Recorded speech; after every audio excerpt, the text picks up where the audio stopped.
into the day with the dawn ringing in my ears. Oh, I tune into my TV show. No better way, I gotta get myself into gear. Let's go. Oh, and I feel good today with my wake up in the morning espresso.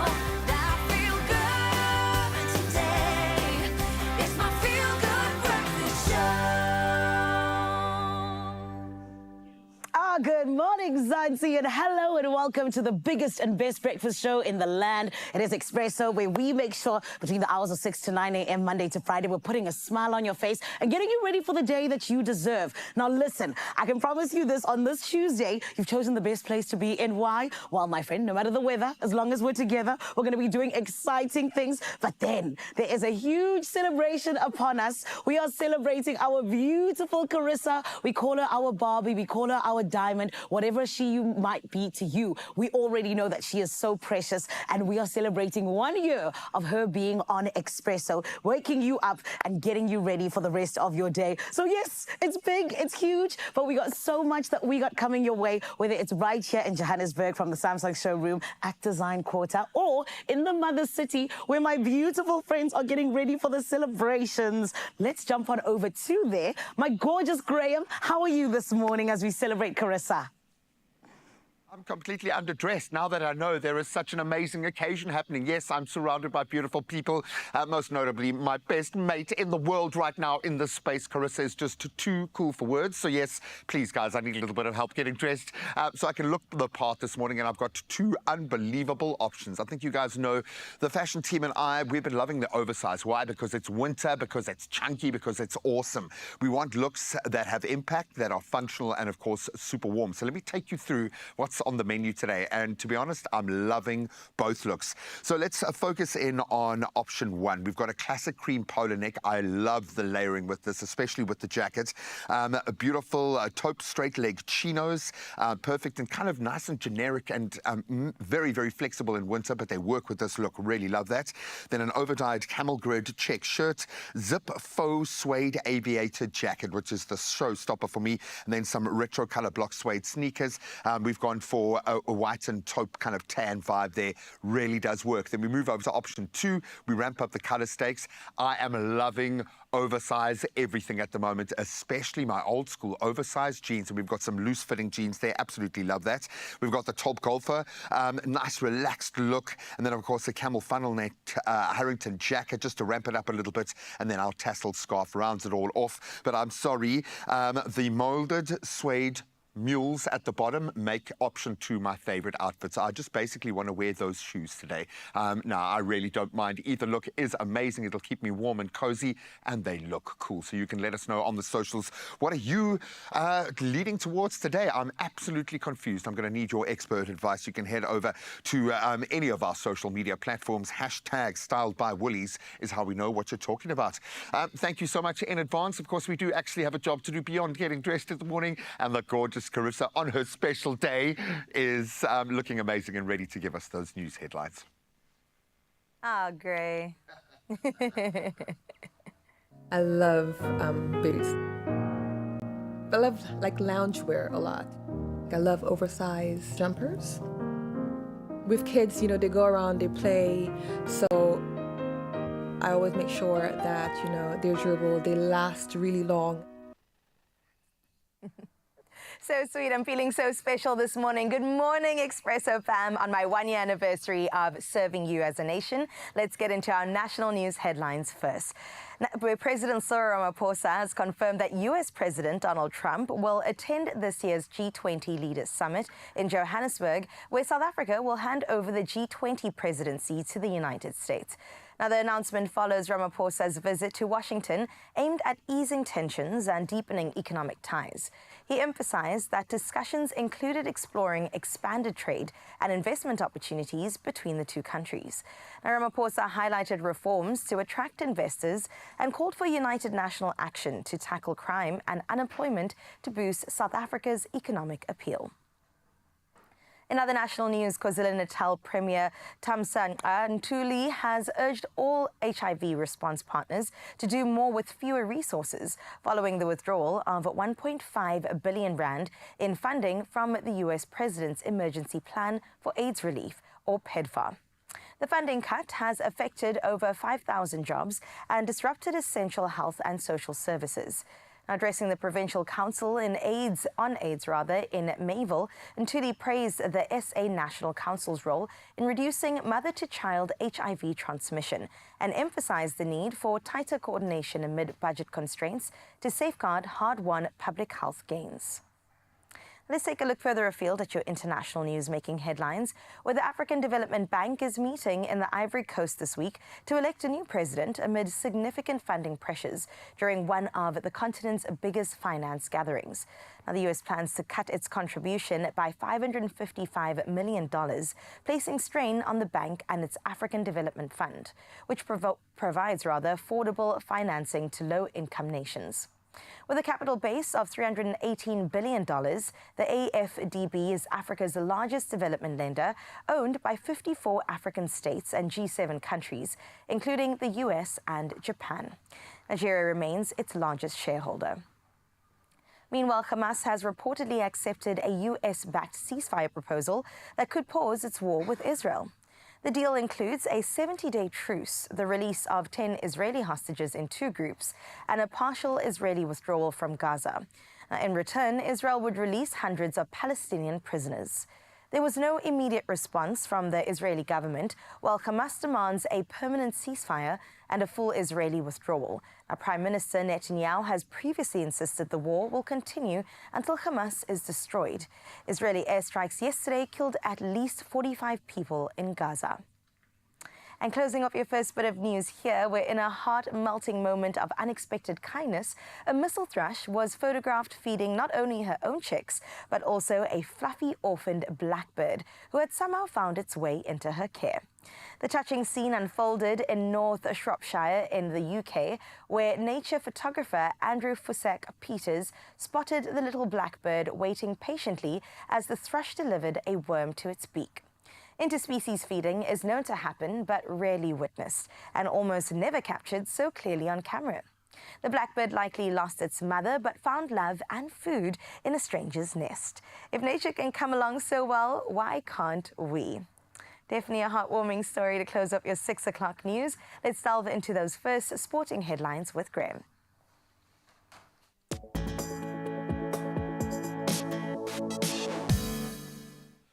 Can't believe we've been able to listen to that beautiful voice for an entire year. Cannot wait to chase it yet again.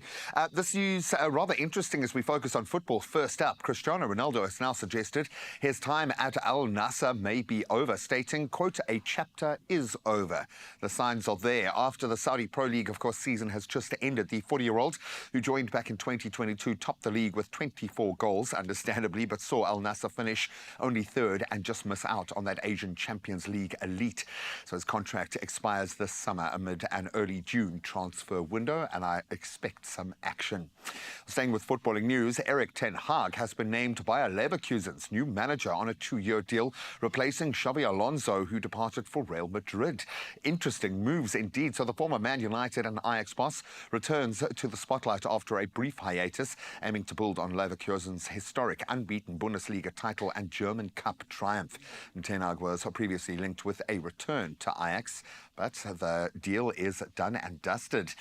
Now let's turn to cricket. In cricket, South Africa has named a 16-player Proteas women's squad for a West Indies tour from the 11th to the 23rd of June. The Marazan Cup headlines the returnees, joined by Seamers, Tumi Sekukune and Ayanda Klubi. The 6-match tour in Barbados kicks off the World Cup 2025 preparations officially and marks coach Mashimbia's first T20 international series in charge. So a bit of a test there there all round. Now we round off with some great news. Geordie Smith is back to his best, in fact, the best in the world. Our very own Geordie Smith won the Western Australia Margaret River Pro, overcoming Griffin Colapinto from the USA in that final. And he was, it sounds like, judging by our studio response, on fire throughout. Smith surged to the top of the World Surf League Championship Tour as well as a result. And thanks to this win at the Surf City El Salvador Pro, paired with consistent high-level performances throughout the season, he has shaken up the rankings and now established himself as the new man to beat on the elite surfing circuit. And I'm going to say he's done it again. That is amazing. The next stop on the WSL Championship Tour is at Trestles in Southern California, where Smith has previously won twice in 2014 and 2016. The writing is on the wall of water in this case. Geordie, we love you, guy. Congratulations, my brother. That's where we leave our sporting highlights for now. We'll touch on those headlines again at about 7 o'clock this morning. Let's get our first dose of morning weather.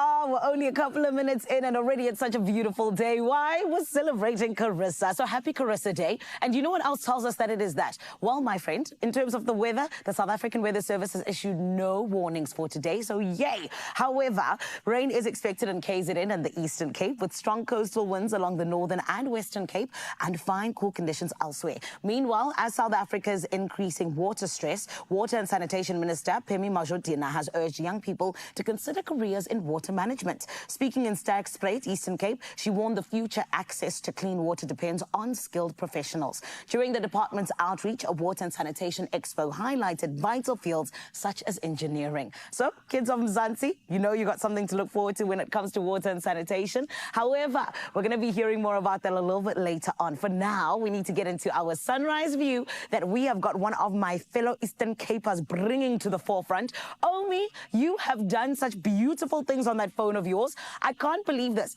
Okay, normally I tell people that this looks like the Lion King, but this looks like the Lion King. Simba's going to pop out somewhere. We're going to see Mufasa. It looks absolutely gorgeous. Thank you so much for this, Omi. And Mzansi, I hope you enjoy seeing this gorgeous view. And we want to see yours as well. Send it through on the WhatsApp line. It's so easy. 063-036-9649. And we get to show the rest of the country what it is you're waking up to. For now, though, let's go check out what it is you can expect when it comes to your temperatures for today.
So can I just ask my friend to move out of the way? She's blocking the face of one of my favorite presenters on TV right now, okay? I do love your hair big, but I know it's not my choice, but if I had a choice every morning, that'd probably be it. It'll be the big hair? Yeah, because it comes with a big Tell personality. That to my hairstylist. Okay, exactly. I love you, first of all. Congratulations. Thank you. Is that nearly done? Yeah, come Happy Carissa on. Day. It really is Carissa Day, and we are here for that. I cannot believe it. Feels like weeks, man, because there's just still so much excitement around around us. know. 1 year in. Of course, we're going to put it to the people what their Right. most memorable moments are. But you've now got a year's worth of cannon fodder, and every day, girl. What stands out for you? Honestly, Gray, I could not even say one moment. I would say every single day it's just been such an honor to wake up and do this. But mostly it's when I start crying in the kitchen with you. I think those happen to be my favorite moments because me too. they're so unexpected and I just can't function. So that's really my favorite, I would say. But let us know what your favorites are, or even just a moment that you enjoyed, or even if it's just seeing me every single day. Let us know across WhatsApp as well as on our socials. You can find us at Expresso Show for Happy Carissa Day. Yes, and please, the funnier, the more cry moments, the better. We are here for that because that's what the show is about. Absolutely. No, we absolutely love having you here, my friend, and we're going to enjoy reveling in that. And of course, we're going to have a whole lot of fun. This morning, we've got a lot to chew on, being a Chewy Tuesday. It is a Chewy Tuesday, and it's a Health Tuesday at that too. So let's get into all things to do with taking care of ourselves and those around us. And then not only that, let's not forget that Graham still needs to get dressed today. So while you head over to the socials and let us know your favorite moment, choose a look. I'm also going for look number 2. Okay, Yeah. I like it just for the shoes, guys. I love both looks, absolutely love it. And then, of course, Ryan Sands is preparing to do something ridiculous.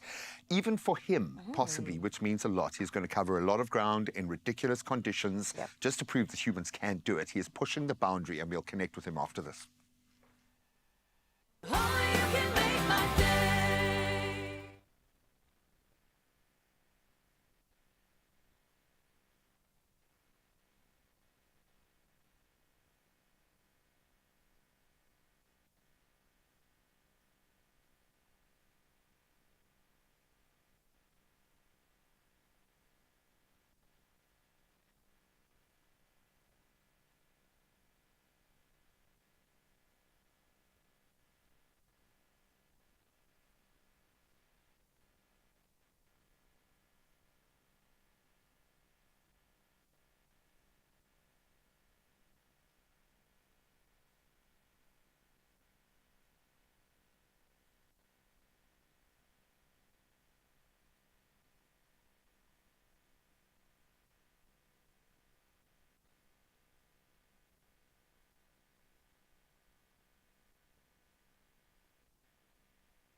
Welcome back to our Health Tuesday on your Feel Good Breakfast Show. And I'm going to state this from my own personal experience. This might be one of the most important conversations we have on one of our most important days. So according to the World Health Organization, more than 37 million children under the age or between 13 and 15 use tobacco globally. 13 and 15, okay? Many countries' youth e-cigarette use has now surpassed that of the grown-ups.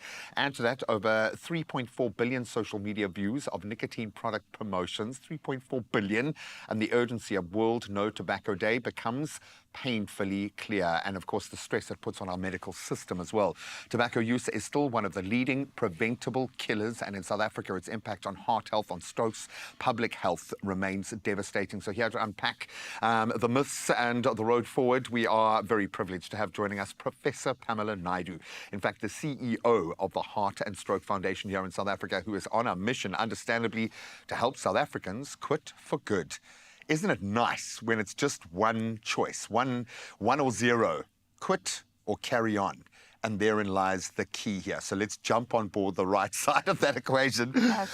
Prof, I think most terrifying as a parent and a previously naughty youth, 13 to 15-year-olds, 37 million children. I thought this was an old school cool thing to do, but clearly it's still pretty cool to be doing. What's driving that, do you think? Very interesting, very important topic very early in the morning, but we'll, we know it's a lot, before but we'll you reach for your first cigarette, exactly. let's get the message across. Yeah. So I think what drives it is it's in many things. Now, interestingly, the trend has gone down globally.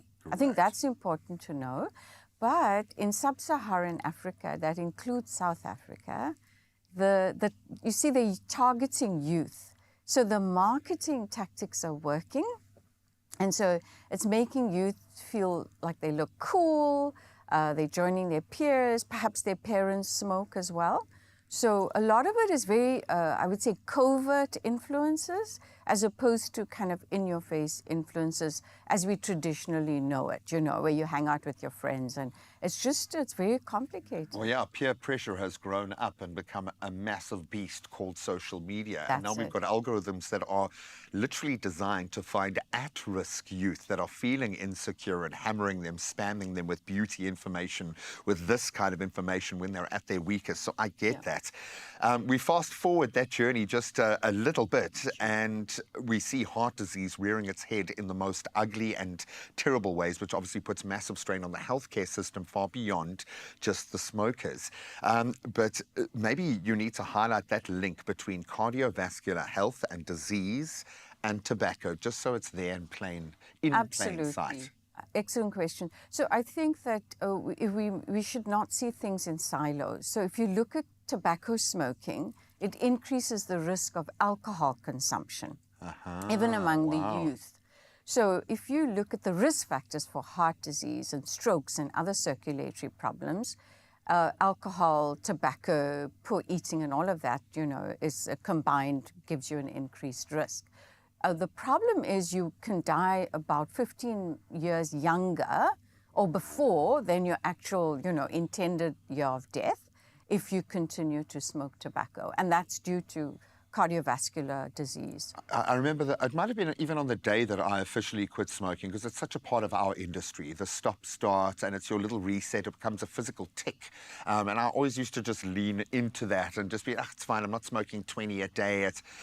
Someone said to me, this might be the best decision you ever make. You might just increase your life by 15, 20 years. And I remember laughing at the time, and then it sunk in to think, okay, but if I just stop this one thing, I give myself 20 more years with my family, with my kids. If you can't do it for yourself, do it for someone else. Absolutely. That being said, secondary smoke, we've come a long way in terms of how we are trying to protect and do protect society at large, but secondary smoke does still have a massive impact. Yeah. What's happening to those around you when you're smoking? You know, excellent question. So we call it now environmental tobacco smoking. I like that. Because it's so linked to environmental pollution, actually. You think about it, I mean, it's not a natural product. And you're taking the choice away from those around you. Exactly, yeah. And the problem is we've done a study here about 10 to 15 years ago, but I mean, the evidence still stands. If you inhale tobacco smoke, even if you're not a smoker, it's equally damaging. And worse still, what they found is in unborn babies, there was evidence of nicotine. So it's a very powerful pollutant, I should say. And it's there. And it's there, and yeah. And we tout this as the most precious stage of life that we need to be looking after. I know help is at hand, and luckily we get to lean on proven ways of quitting smoking that have worked. And we're going to delve into a little bit of that and how the Heart and Stroke Foundation are stepping in that regard. But the bottom line is, and I'm going to say it as that angel said it to me, if you stop smoking today, you might literally add 10, 15, 20 years to your life. That's life with your family. And as I said, if you can't do it for yourself, maybe you want to think about doing it for them and those around you. We'll continue our conversation now. Very much looking forward to that conversation with Prof. Naidu in just a little bit. And not only that, considering that it is a Health Tuesday, we'll delve into how to shape your smile in the best way, along with the help of great nutrition, orthopedics, as well as, of course, aesthetics. So if you're interested in any of that chat, which I'm pretty sure you are on this Carissa Day, make sure you stick around right here on your Feel Good Breakfast Show. We'll see you now. Only you can make my day.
It's my Feel Good Breakfast Show.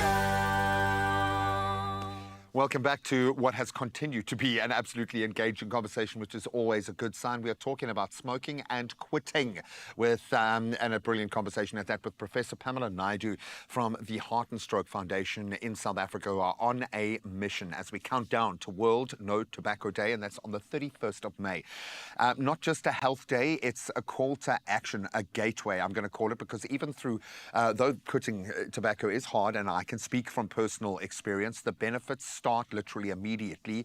2 weeks later, I was so much more fit than I had been without training or doing anything. And I remember actually being on an exercise bike doing rehab at the time and thinking, I'm getting in like an extra 40 minutes here, and I couldn't understand.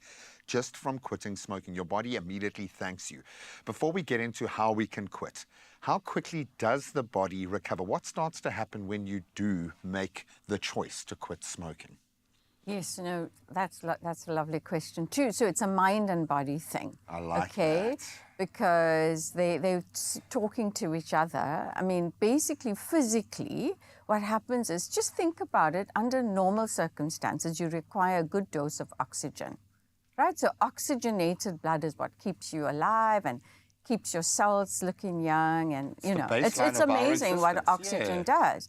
Now, if you're taking something as toxic as nicotine or tobacco smoke, or vaping for that matter, it's depleting the oxygen supply, and then therein lies the problem. Because all your organs are going to be affected, your breathing capacity is going to be affected, and then that's linked to your capacity to exercise better. But it also then reduces, so it's habitual, right? Smoking. So you also then retraining your habits for better habits, and so then it just becomes a better outcome. And it's amazing how you'll feel the difference, but how quickly. So it's not like the uptake and the pulling out are equatable. You can actually get out of the cycle a lot quicker than you think. What are some of the myths holding us back? What are some of the misconceptions around smoking that you have to butt your head against, I'm sure, very frustratingly every day? Yes. I think at the moment, like just what's trending right now is that even parents believe it, that vaping is better than tobacco smoking. And so the children, you know, when I say children and young It's adults, acceptable, yeah. that it's acceptable, or I'd rather have them vape than smoke. And that is the myth. Because there's more and more evidence now to show that vaping in the long term is just as bad, because there is nicotine in those vapes as well. And God knows what else. We do not know. It's an unregulated space. It's unregulated, yeah. Which is terrifying. And I've heard like real horror stories about battery bleeds and all sorts of things, chemicals that you're getting into your lungs that would be dangerous just to touch you on your skin, let alone go into your body. How do we do this? I know a lot of people might be thinking it's too late, which I'm going to say categorically it is not too late, but a lot of people might be ready to make this choice. How do we do it? What resources do you suggest we lean on? I suggest so one is self-management. If you're really disciplined and you can do it on your own, that's okay. But it's always nice to have a coach or go to a support line. But my first gold standard would be that it is a behavior, right? It's a habit. So rather go to a mental health practitioner who can then put you on a cessation program if you're really serious about getting your health in order. I like that. And it's not about absolving yourself of any responsibility. If anything, it's a step in the opposite direction. Get someone in your corner who has the right understanding of the situation. So we can take a lot of that self-judgment out of the equation, which I think often really does stand in our way. If someone is, and because you've played a lot, in fact, you've chosen this as your life's mission, which is a beautiful and powerful notion in itself. What advice or maybe words of motivation would you have for those that are on the verge, that could be about to make the most important decision in their health journey? Well, I think that you hit the nail on the head earlier, that if you're a selfish individual, then it's all about you and your world. And oftentimes when you are a selfish individual, you actually lead to your own downfall. Whereas if you just stop to think, it's a mindfulness game, really. If you just stop to think, well, how am I actually making a difference in this world? Besides the smoking, do I really have a purpose in my life?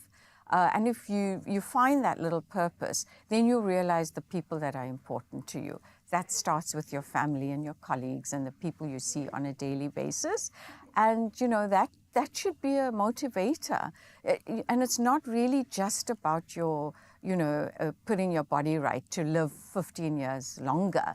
Because the value of living 15 years longer impacts, you can't even measure it, right? It's immeasurable, because it's going to give you the quality and people around you, the quality of care that you would never have given and you're otherwise. instilling that culture within your family, within your youngsters. You're going to lay it down on us like that, Professor, then we've got to pick it up. The bottom line is it could be the most important choice you make in your, and now we understand everyone else's health journey. We have a responsibility to start here. World Tobacco Day is on the 31st of this month. Make it your mission, if you've already crossed that bridge, to help as many others along with you. And if you want more information, empowerment, support, just someone in in your corner and access to quit smoking resources with this kind of mindset, I suggest visiting heartfoundation.co.za, because this is where that kind of health journey really does begin. And you can follow at Heart Strokes on social media for some absolute gems, testimonials of people who have done it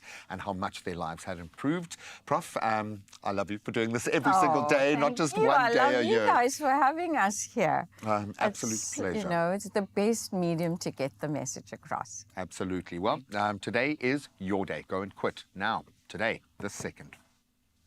They say a great smile is the ultimate confidence booster, but what if the secret to having a balanced, beautiful face goes beyond just straight teeth? Well, today, along with Laura Johnston, CEO of Phytoceutics and integrative nutrition health coach, and Dr. Zach, aesthetic dentist and founder of the Cosmetic and Dental Emporium, we will dive into the fascinating link between orthodontics and facial aesthetics and the role of key vitamins in shaping the perfect smile. Can I greet you with a smile? Hello, guys. Thank you for being here. Thank you. If it's coming from you, Dr. Zach, then I know I'm doing something good, all right? Doc, maybe I could start with you for this first little bit, because I believe you have quite a love for beauty and also for balancing the face, right? So tell me a little bit more about how aesthetics and orthodontics come together. Well, they actually come in hand to hand. So you can't do the one without the other. The bony formation of the face forms the foundation of beauty. So if you really think about it, if we look at the side profile of any patient, the bone determines the beauty and the bony development, and that happens from, you know, birth.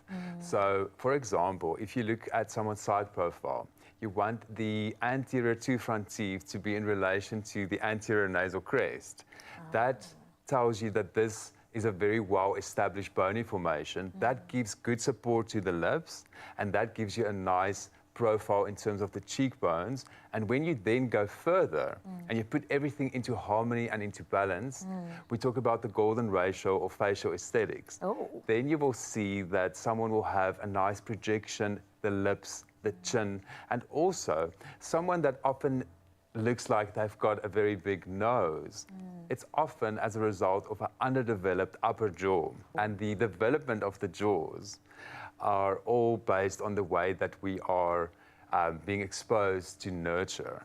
So if you have the right nutrition, and also if there's no habits, for example, if you have someone that's thumb sucking or mouth breathing, that will all have an influence on the bony development of someone's face. Well, I did want to touch on nutrition because I wanted to see if that actually played its hand in this. So I love that you've touched on that because there is something to be said about nutrition, especially the role that vitamin D3 and K2 plays when it comes to this and bone development in particular. So can you delve into that a bit more? Absolutely. So we want to preserve the bone that we have in our face, and wherever we have bone in the body, we want it to have the right amount of calcium. So in order for us to absorb calcium through the gut, we need vitamin D3. And for the calcium to be taken from the blood to the bone, we need the transporter, which is vitamin K2. So in the correct relationship, we need both vitamin D3 and vitamin K2 to support our bones, our teeth. And not only for that reason, but if we keep our bones sustained, then we keep the soft tissue supported. So in other words, we age better, we feel better, and we look better. Laura, I mean, we've had so many conversations now about specifically D3 and how it's also even changed my life over the past little while because, yes, it is helping support the rest of my body. So when it comes to supplementation, can we delve a bit more into that? A large proportion of people are actually vitamin D3 deficient, and this is due to poor nutrition, age, darker skin tones, sunblock, sunglasses. All of these things inhibit your D3 synthesis.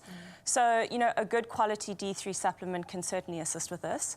For some reason in South Africa, the daily dose that's allowed is actually quite low at 1,000 IU, where internationally and doctors in South Africa actually prescribe 2,000 to 5,000 IU. So speak to your doctor about that. So tell me a little bit more about the journey if somebody wants to come with you and be consulted. I mean, I'm pretty sure that you even look at people in the roads every day and go, I could help them out just a little bit. But what's the process in even starting? Do we go, we are lacking in supplements, we can see something's wrong, then we come to you? Or is it a change wants to be made, therefore we're coming to you? So if you think about modern aesthetics and facial aesthetics, longevity is becoming crucial. Yeah. So people don't just want to look better, they want to feel better about their well-being and their longevity.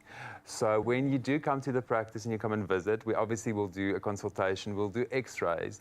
At this stage of the game, I don't really need to even look at an x-ray. I can see where the deficiency is. But it's super interesting because if you think about our modern lifestyles and our modern diets, we often lack vitamin D3, and that plays a role in the bony development of these patients. So often a patient will come in and they'll think they need a lip filler to project the face, but it's often as a result of the underdevelopment of the upper jaw, and that's where vitamin D3 and K2 also plays a role. I mean, there are other factors as well. But the idea for me is when a patient comes in is to fully diagnose them, to see where the deficiencies are, to fix the problem and not to focus on the symptom. Because if we don't fix our patients' problems, their symptoms will become our problems. Absolutely. And then the inverse effects of having a lack of this K2 and D3, I mean, what does that look like? When you have a deficiency, it's often mood imbalances. You often have got autoimmune diseases, skin conditions. Like when someone is often sweaty and people think they have got hyperhidrosis, it's often a lack of vitamin D3. Wow. If you've got dull aches in the body, that's actually bone being taken out of the inside of the bone. That is a lack of vitamin D3. So it's super interesting to see that so many things can be solved by just supplementing with vitamin D. So there's 25,000 genes in the body. 10% of those genes are regulated by vitamin D3. Well, Laura, let's just end off with you. What are some of your suggestions for finding the right supplements? So I think compliance is key. So find something you look forward to taking or that you'll remember to take. You know, we developed these Phytomist D3 K2 sprays with the MK7, which is the important K2 to take, and then D3, not D2. They're more bioavailable and effective. These sprays, they taste delicious, they're sugar-free, and a lot of people actually look forward to taking them. So that's something. You can also titrate your dose, so you can take more in winter, less in summer, 10,000 units if you need to.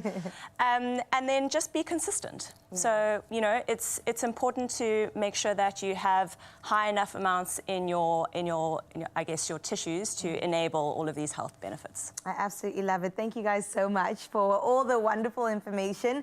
I'm pretty sure that you're sitting there nodding excessively because from shaping jawlines to boosting confidence, it is so clear that aesthetics and nutrition really do go hand in hand. And whether it's your smile or your supplements, I definitely think consistency is key, as Laura says. Keep smiling and stay healthy, all right? And for the right health supplements, all you have to do is visit phytoceutics.com. Optimize your gut health with Phytoceutics range of pre, pro, and postbiotics. Use code EXPRESSO for 15% off at phytoceutics.com. So normally when I'm confronted by certain guests, I will reserve asking that question, are you crazy, just to my own head, except when it comes to Ryan Sands. Are you crazy, dude? Probably a bit. Yes, I think so. He's just completed 402 kilometers of what must be a life-defining race. Of those 402 kilometers, which was the toughest? Jeez, they were all pretty tough, but I must say around the 200-kilometer mark, a big storm came in and I got pretty close to getting hypothermia. So for about an hour, I thought it might be the end of my race there. But he still went and ran another 202 kilometers. We'll find out more about this life-changing adventure after this.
It's my feel-good breakfast show. Welcome back as we, I think, push the bounds of human endeavour with this absolute champion. We have the pleasure of chatting with South African ultra runner Ryan Sands, recently returned from the USA after conquering the brutal 402-kilometre Cocodona 250 in Arizona. Unbelievable achievement, clocking in at 61 hours, 21 minutes, and I'm sure a few seconds. He placed second overall, a career-defining effort, I would imagine, in one of the world's toughest ultra-endurance races. Can we give him a round of applause for still being alive? Ryan, we absolutely love you, guy. Well done, dude. I'm sure I do ask you what's wrong with you every time you sit down on the couch, so I'll reserve that question for off-air. Cocodona comes with a massive amount of lore in ultra-distance. I think history and what it's meant in the careers of those who have been able to just conquer it. How are you after this race? Have you been able to put it into perspective yet? No, to be honest, it was one hell of an experience. So still processing everything, but yeah, really stoked with how it went. I think just the whole build-up was really cool, and it was something completely new and different for me. And I've always been someone that enjoys new challenges. Thrives off it, I think. Yeah, for sure. And maybe it's been a while since you've pushed the boat out to this degree. When we talk about 11,000 meters of elevation, possible hypothermia, the risk of, and I would imagine during the day, heat that won't quit. What makes this race so hectic? Obviously, 402 kilometers is a good jumping off point. Yeah, I mean, the race is essentially like you start off in the desert and then finish up in the higher mountains in Flagstaff. So you get a bit of everything during the day. Like you say, temperatures are in the kind of plus 40 degrees. At night, it's below freezing. This year, we actually had extremely cold weather for the second part of the race, which I wasn't expecting. So I got pretty close to getting hypothermia. There's obviously sleep deprivation. For the 61 hours, I only slept for 5 minutes. So, I mean, the second night I was seeing things. Because sleep is how you manage and regulate. That's how your system, your brain gets flooded with spinal fluid. It does very mechanical things to ensure that you can perform at the level that you are asking your body to perform at. How do you do it? Is it a mental push through barriers, or can you prepare your body for something like that? I mean, I think you can definitely prepare your body physically. Like, I mean, I did a ton of training building up to Cocodona, and I've also been competing now for 18 years. So I think just all that muscle memory and previous training. But I think mentally, you go to a very special place, and your wire's got to be like very strong when you're out there, and you've got to have a really strong drive. So that definitely took a lot out of me mentally. I think kind of currently I'm probably feeling better physically than mentally. Mentally, I'm still pretty tired. It took a lot out of me. And that's almost a good thing, because it means that your system is actually balancing it out, and you're not about to go and run off and do another 500 kilometers somewhere. Just give yourself a breath. But I can even hear in your tone, in the light in your eyes, this feels like a gateway. This feels like a renewed passion for what you know and love, and something that you've obviously invested so much of yourself in. Is it that? Is this kind of a career-defining moment for you, as it has been for many other athletes? Yes, for sure. I think after racing 100 milers, I thought maybe that was the end of my racing career. And then, racing Cocodona, 250 miler, just the new challenge, the adventures definitely sparked a lot of kind of stoke into my running again. And I'm really enthusiastic, and I feel like I've still got a couple of big races in me. And this now gives you new territory to unpack what your body can do. What did you surprise yourself with? Were there moments in this race, because it does kind of feel like new territory, even for you, and literally new territory that people haven't walked on before. Were there things in this that surprised you, or maybe kind of inspired you in your own journey through this race? Yeah, I mean, I think the big takeout for me is that, like I keep talking about the past, like last year I felt like some of the races I did I was more because I felt like it was the right thing to do. The obligation. And keeping other people happy. Where this kind of doing Cocodona was purely for me, and just something flipped. Like, I mean, I felt so much better. You're able to push yourself that much further. So I think it's so important to follow your passion and kind of what you want to do. And come second. I mean, come on, dude. We forget that this isn't just you completing this ridiculous physical challenge. It's a race. How do you approach the competitive element of this? Is it a case of like, if I just survive, I know I'm going to do well? Or can you be competitive in that mix? Talk us through how your mindset evolves through this. Yeah, I mean, going into a race like that, like mentally for me, I didn't even think about the finish. It was purely just getting from like one aid station to the next and seeing my crew and just breaking it down into bite-sized chunks. And every time I got to a crew point, it was like a mini victory What's for a me. bite-sized chunk for you? Just because I know people will be thinking. Like, I mean, anything from 40 Ks, 50 Ks. Some of the aid stations were a bit closer, like 20 Ks.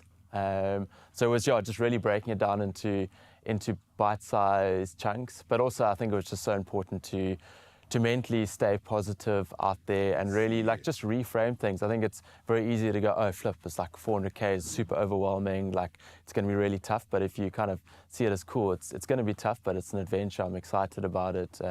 Every time something went wrong, you see it as like a challenge to get through. To conquer, yeah. Exactly. I think the fraternity, the matrix around you is responding to this moment, and there have been awards. I know this was there was a lot of really special stuff going on around you. Does it feel like this is the next level of where you can take this career? And I'm so sorry, everything you're saying is now starting to sound like an amazing TED Talk or something, because there is so much knowledge and perspective there that no one else in the world has. But does it feel like this has opened up a new level in your career for you? For sure, definitely. I mean, there are definitely a couple more. Well, I'd love to go back to Cocodona again, and there are a couple of other longer races I'd like to attempt. But I mean, at the same time, I think you have to respect the distance. So I'm definitely not kind of jumping back into things too quickly. But yeah, I'm super excited and really feel like, as I said, there's still definitely more I'd like to achieve and kind of keep trying to push my own physical and mental boundaries. I love it. And you'll have time to do a few more talks when the distance are longer, because you've got to stretch them out a little bit more. I think we can find a balance here, man. Exactly. Dude, congratulations. Thanks so much. I'm sure on a personal level, never mind the rest of us fans and people who get to watch you, I'm sure for you this was just something on another planet, dude. So congratulations. And thank you for making it back alive, man. Yeah, thanks so much. And thanks for all your guys' support. Always. And now what do? We make him train because, I mean, come on, he's getting lazy. 402 kilometers, 5 minutes of sleep. Come on, you've got to raise your game. No, right now, of course, someone is going to have to raise her game on her year's celebration of being our fitness girl. She's going to take it to another level. I wish I could brag with as many kilometers, but listen, we are definitely clocking it up. And this morning, Ryan's going to come on over here, our ultra endurance athlete, Ryan Sands, to share his fitness fundamentals behind his 61-hour Cocodona 250 finish, from strength routines to recovery tactics, and hopefully not being too hard on me. He's going to break down the physical prep required to, of course, conquer 402 kilometers. I feel like I got to shake your hand. I know we spoke a bit earlier, but then I didn't actually realize 402, what that means. Because 402 is, if you could put it out, like how, is that like around the world? How long is that? Just about, I think it's like all the way to Amanus and back from Cape Town. On your feet. Across the mountains. Absolutely insane. All right, Ryan, what are we getting into today in terms of prepping? Are we stretching? Are we moving? Yeah, so I think I'm going to keep it pretty or like relatively easy and just do some mobility drills. I mean, I think mobility is so important for me and I think for everyone. So there'll be a lot of takeouts today, like whether you finish a long day at the office and you're going to play paddle, or you're going running or cycling or going hiking. So it's really just about kind of getting the body moving before you start exercising. Before you get on out there, get the blood circulating. All right, where do we begin? So the first one is called a hip aeroplane.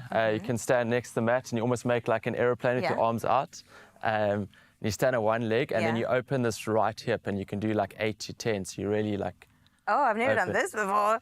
So it really, it is quite early. So for balance, and it also is great for your proprioception on the leg you're standing on. Okay, what does that mean? So just to kind of help your balance and get your foot switched on. So especially for like trail running, it's really good so that you get your ankles switched on, you don't sprain an ankle, or if you kind of playing a Or just tripping over your own feet. I do that So you can often. do it on the other side as well. All right. So I'm just going to, on your right leg.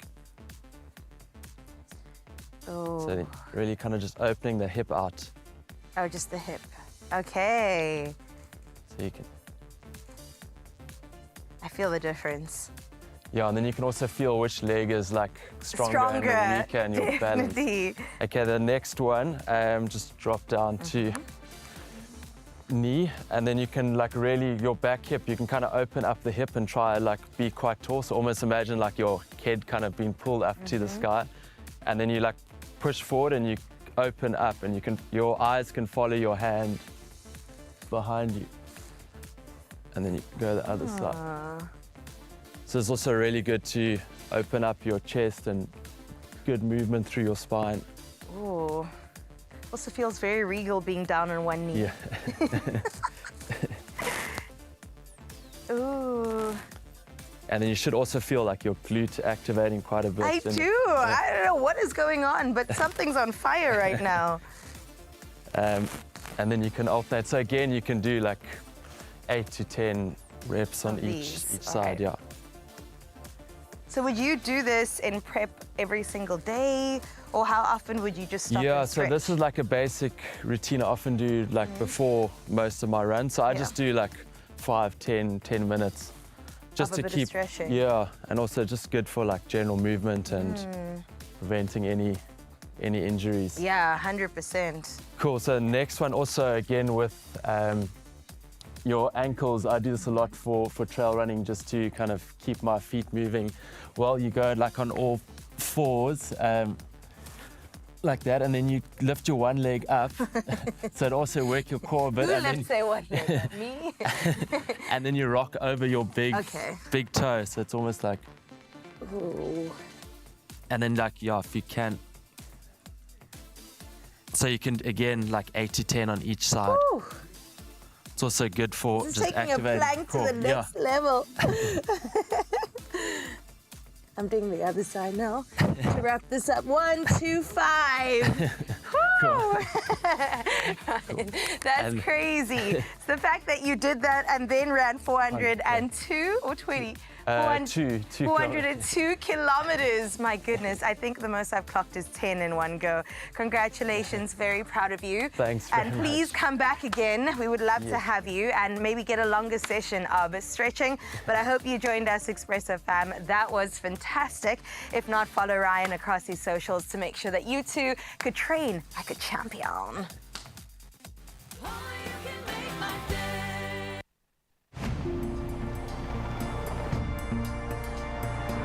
The Defender Awards are incredibly important in helping to shine a spotlight on the amazing work of some incredible individuals. When you are an organization or a team doing something great to get funding of your project, it is really important. Charities need initiatives like this to make a difference in the work they're involved in.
back to your feel-good breakfast show. An hour has been wrapped up. It's just hit 7 o'clock. Let's get into your national news headlines to kickstart that second hour.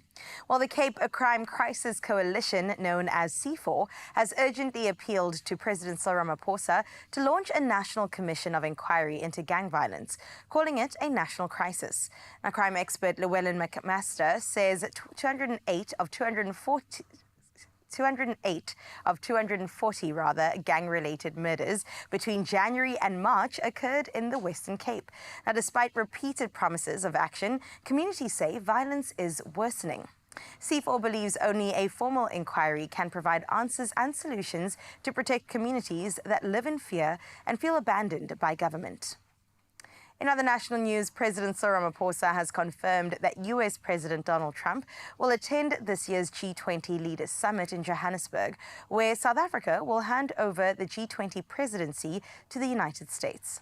The announcement follows Ramaphosa's visit to Washington, aimed at easing tensions and deepening economic ties. Now, he emphasized that discussions included exploring expanded trade and investment opportunities between the two countries. Ramaphosa highlighted reforms to attract investors and called for united national action to tackle crime and unemployment to boost South Africa's economic appeal. In your international news making headlines, Donald Trump's remark that Vladimir Putin had, quote, gone absolutely crazy followed Russia's biggest aerial assault since 2022, which killed 13 people in Ukraine using 367 drones and missiles on Saturday night. Now, the Kremlin dismissed Trump's comments as a result of emotional overload. Between Sunday and Monday, Russia launched another 355 drones, killing 10 more. Meanwhile, German Chancellor Friedrich Merz says Ukraine's allies had lifted range limits on supplied weapons, potentially allowing Ukraine to strike military targets inside Russia using systems like the Taurus missile. Meanwhile, the African Development Bank is meeting in the Ivory Coast this week to elect a new president amid significant funding pressures during one of the continent's biggest finance gatherings. The U.S. plans to cut its contribution by $555 million, placing strain on the bank and its African Development Fund, which provides affordable financing to low-income nations. While a capital base of $318 billion, the AFDB is Africa's largest development lender, owned by 54 Africa states and G7 countries, including the U.S. and Japan. Nigeria remains its largest shareholder. And closing off your 7 o'clock news, in a heart-melting moment of unexpected kindness, a missile thrush was photographed feeding not only her own chicks, but also a fluffy orphaned blackbird who had somehow found its way into her care. Now, the touching scene unfolded in North Shropshire in the UK, where nature photographer Andrew Fusek Peters spotted the little bird, waiting patiently as the thrush delivered a worm to its beak. Interspecies feeding is known to happen but rarely witnessed and almost never captured so clearly on camera. Now, the blackbird likely lost its mother but found love and food in a stranger's nest. If nature can come along so well, why can't we? Definitely think humans can take a note from that book. So we leave you 7 o'clock news. Let's get into those sporting headlines with Gamian.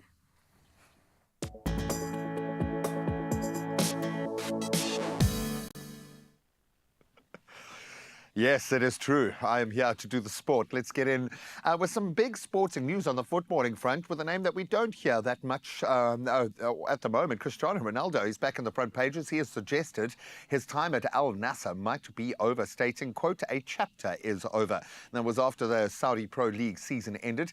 The 40-year-old who joined back in 2022 topped the league with 24 goals. An incredible performance, but saw Al Nassr only finish third and miss out on that Asian Champions League elite status, so his contract expires this summer amid an early June transfer window, and I think he will hop right through that.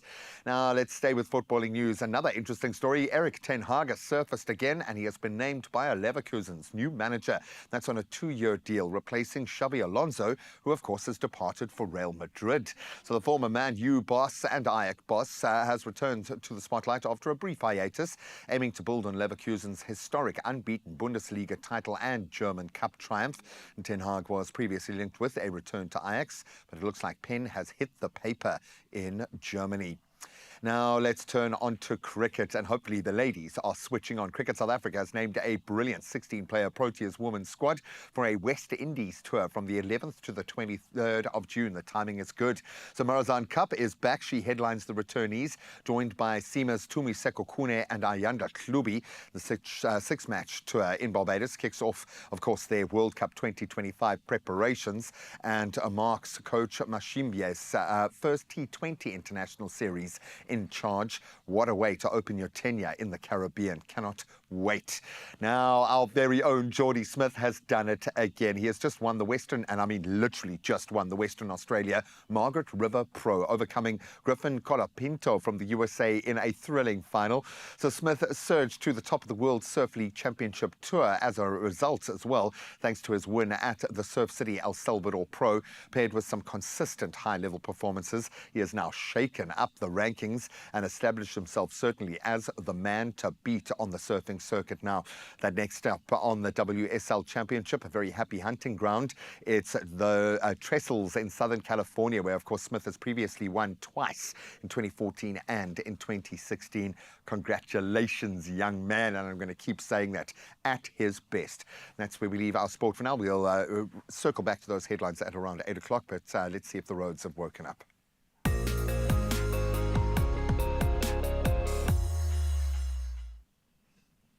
Oh, it's already been such a good morning. Let's keep it good by guiding you through those roads so that traffic isn't too hectic on your side. Let's start off in KZN, where there's scheduled closure, a notice that's coming through. On the N2 northbound, it will be closed from Kwamashu Interchange to Mount Edgecombe Interchange from Saturday, the 31st of May 2025 at 7 p.m. until Sunday, the 1st of June at 7 a.m. This is to facilitate the installation of 2 overhead sign gantries. And that, my friend, is what you need to make sure you take notice of. There's congestion. A station vehicle on the N3 westbound after the ramp from Peter Brown Drive. The left lane is closed, so please drive carefully over there. Then in Gauteng, there was a stationary vehicle on the N1 northbound before Deep Kloof Interchange. It's now cleared and there's free-flowing traffic, thankfully. But please remember to drive carefully and also keep a safe following distance. We always want you to arrive alive and get to where you're going in one piece. For now, though, my friend, let's take a look at what's happening with the weather.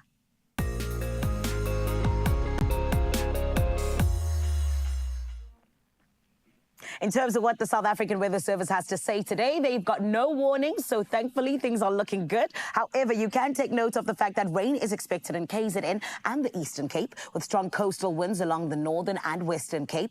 The fine, cool and conditions elsewhere is what you can expect. Meanwhile, as South Africa faces increasing water stress, Water and Sanitation Minister Phemi Majotdina has urged young people to consider careers in water management. Speaking in Stagspruit, Eastern Cape, she warned of the fact that the future access to clean water depends on skilled professionals. During the department's outreach, a Water and Sanitation Expo highlighted vital fields such as engineering and many more. So, like I said, kids of Mzansi, there's so much to look forward to, particularly in your future when it comes to water and sanitation. Right about now, though, what are we looking forward to each and every morning? It is that sunrise view, and today it is a huge shout out to Azalea from Gansbaai, where it's going to be 19 degrees Celsius. And Azalea, what do you mean? Oh, look at the water, look at the clouds, look at the stunning colors coming through. Thank you so much, my lovely. This is exactly what we want. We want to see the world through your eyes, and the only way we can do that is by you taking a picture on your WhatsApp and sending it through on 063-036-9649. And like I always say, we get to show the rest of the country. So do the right thing. It's your country duty winner. We still got so much more coming up right here on your Feel Good Breakfast Show. But first, let's get into your temperatures.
right, we've wrapped up 1 hour together. I've changed yet again. The most work I've done today, but it's okay because it's Carissa Day. It can also be enough space, though, to share the space with Graham because, of course, he has to dress up to the occasion with the knit edit with Woolworths. And we asked you to choose between 2 different looks. And thank you so much for your votes. You definitely have done our guy justice. But we went through 2 different looks, and these ones definitely look so good. I know Graham and I were definitely leaning towards these, mostly for the shoes, but I like this. The neutrals come across really well. So let's see what you had to say in order to get to your beautiful conclusion. Nama says, I think Graham Richard would rock that first outfit. Oh, it's a great combo. Good morning, Expresso team. Good morning, Nama. Thank you, and I do agree. He would rock either one of them, in fact. Norma, good morning, team. For Graham, definitely option 1. Okay, Norma.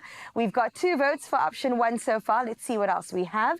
Hajira also here. I love how Graham pulls off the classic cream polo look in option number 1. The combination with chinos and suede sneakers is stylish and timeless. Hajira, I definitely think you've convinced me now. Let's see what else we have. Is it a unanimous vote? Mark Gavin says a classic cream polo paired with chinos, a check shirt, aviator jacket, and suede sneakers, unapologetic. Well, Mark Gavin, let's see the man being unapologetic in the flesh. Bum, bum, bum. Graham Richards in the flesh. I'm not going to apologize for looking this awesome You look right amazing. now. I was lamenting the fact that I didn't get to wear the cool, funky They look shoes. cozy, Okay, eh? they did look really cool, but I can put them on in between things. No, I love the look. I didn't realize how cool I would feel with the aviator jacket. bomber, whatever you want to call it. Absolutely wicked. Oh I my love it. goodness, Graham. Very cool. Very, You very look cool. even better than in the pictures, and I never thought that was possible. But the neutrals just look so good together. The layers, hopefully you won't heat up too much, but I think you'll be okay. Very cool. Classic polo, the shirt, and the bomber. I am here for it. Effortless layers. Good with job. Absolutely no hassle. Good job to the Expresso fam. Time Thanks, and time guys. again, you stay winning. Now shop this knit edit at Woolworths, in-store, online, and of course on the app. Happy shopping. Graham, give us one last twirl. I will. so we can see what I'll we're try and getting make it ourselves as into. aviatory as possible. Do you like that? I like it a Almost lot. fell over, but it was good. Good job. No, I love it. Thank you, I guys. Well love done. boots. I love like loungewear a lot. I love oversized jumpers. With kids, you know, they go around, they play, so I always make sure that, you know, they're durable, they last really long. All right, so let's win and win big because Powerball don't play around, okay? If you panda pusher play your Powerball and Powerball Plus, there is 14 million rand. Oh, that's nice. Oh, come on. And it could be yours. That's the jackpot this Tuesday. You could be winning big. So you can play your Powerball for an estimated 5 million.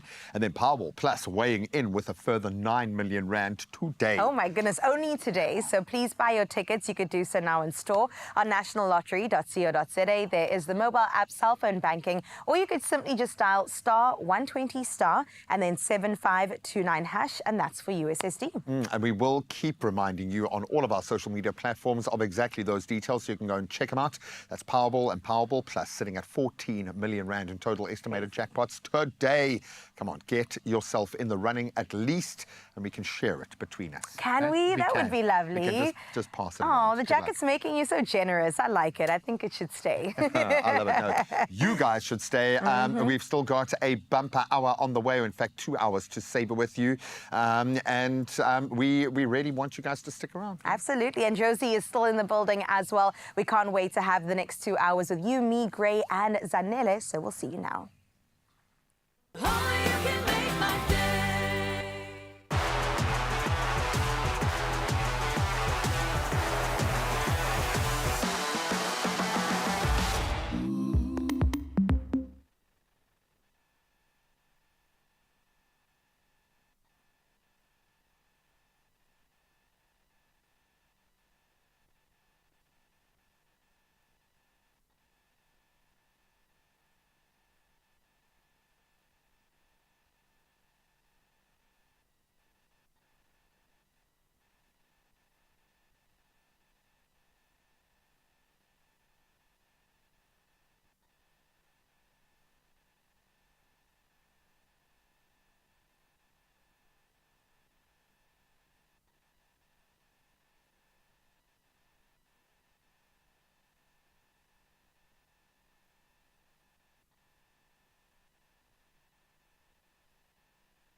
You're still right here on your Feel Good Breakfast Show on S3, and it's so good to be with you, Mzansi. Thank you for trusting us to wake you up and get you into the rest of your day. And this morning, the reason you have made a good choice is because ons is met Wilma van Heerden. She is the queen that is not just young, not just beautiful, but she's also so talented, and she's taking the South African music scene by storm. Honestly and truly, I think she can be so proud because her first song that went gold did so in 2024, and it was only in the beginning stages of her career. Now, she's got a brand new one, fresh out of being married and doing the things that need to be done. Hang on your lippa. Everyone, let's give our beautiful newlywed a feel-good welcome. It is Wilma van Heerden.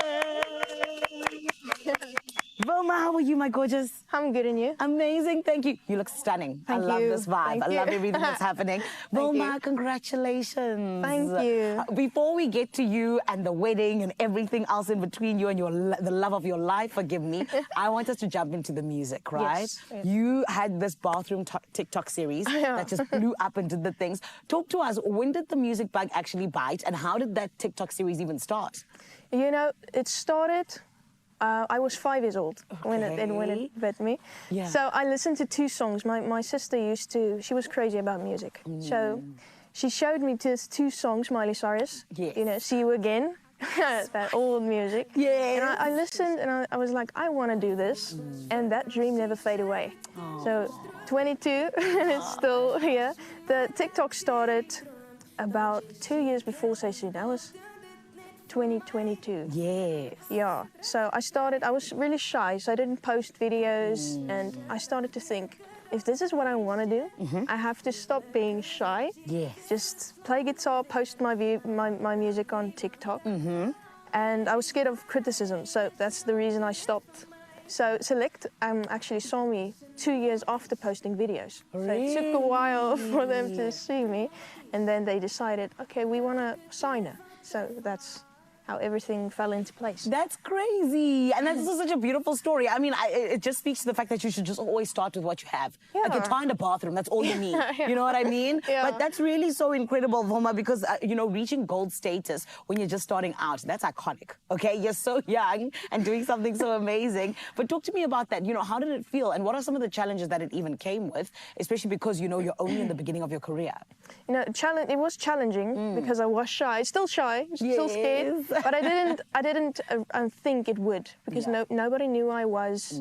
So for that to go gold, I really thought wow. It's huge. It's huge. Yeah. And I mean, are you enjoying the journey so far? I am. Yeah. I'm really enjoying it. Yeah. We're still working on the shyness and scared, but You're doing great, honey. You're doing great, okay? And I also love the fact that, you know, when we talk about you, you're somebody who is now, you know, really just finding your way in terms of just all the different genres that you're doing. I want us to get to that. But first, let's talk about the love. The love of your life is now your husband. You know, how has it been? How are you guys settling in terms of being newlyweds? Tell us about this beautiful day that happened. Yeah, the wedding. Yes. I was nervous. Oh. I remember talking to the woman, the lady that run everything, and I was like, are you sure this one needs to go first, this one? And she knew everything. This when I need to open the doors, this. And she just calmed me. Yeah. So yeah, I was really nervous, but it was nothing went wrong. That's again, amazing. it's overthinking in your mind.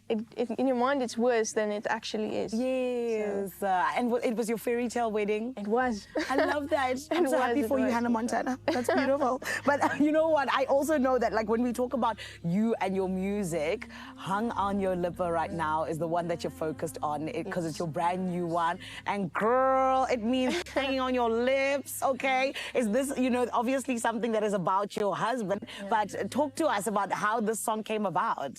You know, the chorus and the pre-chorus is about him. Yes. But the verse is mostly, I wanted to write something about my shyness, being scared, and mostly young people going through that. Even though I'm talking to myself, I want them to know it's not that bad. You know, your mind is your worst enemy sometimes. Sometimes true. You overthink. Yes. When you start overthink, that's when the problem starts. Yeah. Because when you do something, it's like, you know, it's not that bad. So everybody always asked, Wilma, you're shy, but you're on stage and you're doing this. And it's like your mind is your worst enemy. So if you start overthink, and then you'll be fine. Even though I still overthink, it's just... We all do, girl. We all do. I overthought these shoes, but here we are. You know what I mean? It's beautiful. And thank you very much, my gorgeous. Just like you. And of course, I mean, I think that it's always so important for us to continue putting ourselves out there, which I love that you're doing, because it's incredible that as shy as you are, you're still stepping on stage, you're still taking over the world and doing the things. So well done, Angel. Thank you. But let's talk also just about you and that genre mixing that I was talking about, because you have your pop influences that you can hear coming out, but then you also have, you know, a little bit of country going on. Are there any other genres that you still want to, you know, infuse a little bit? Maybe amapiano? I always ask Afrikaans singers. Actually, I studied at COPA. Okay. Yeah, so we did that, and I kind of enjoyed it. So, that's amazing. So my mind is in the future doing something like that. Come on now. Amapiano to the world. Amapiano to the world. Is that correct? Yeah. Baie dankie. Baie dankie. Oh, no, man. Vilma, I think it's so beautiful to see you being so young, but already just really taking over. And, you know, just in terms of what you want to do, is there anyone that you really want to collaborate with in the future? Yeah. Yeah. There's a few. Okay. I'll name 3 in Afrikaans. Yes. Okay. So Appel. Okay. I met him I think 2 days ago. Nice. Yeah, he was wonderful. Yes. Bob van Blerk. Okay. Okay. And Bernice West. Lovely. Yeah, okay, so they all watch Expresso. They heard you. It's going to happen. You know what I mean? Yes, yes. Vilma, congratulations. We're so excited for this beautiful single. And I'm also excited for your lovely, lovely performance that's going to be coming up. Thank you. Thank you. It is Vilma van Heerden that is in the building. And you got to stick around because she is going to be blowing you away with a delicious performance in a little bit. And trust me, it's all going to be worth it. Dit sal baie, baie, baie goed wees. Yeah, thank you. English is my second language. Yeah. This is all about you and making sure that you got a smile on your face on your Feel Good Breakfast show. And one way we always do so is by getting you fed, okay? And getting you in with all the great recipes. My Cape Town family, I hear you're going to be cooking up a storm.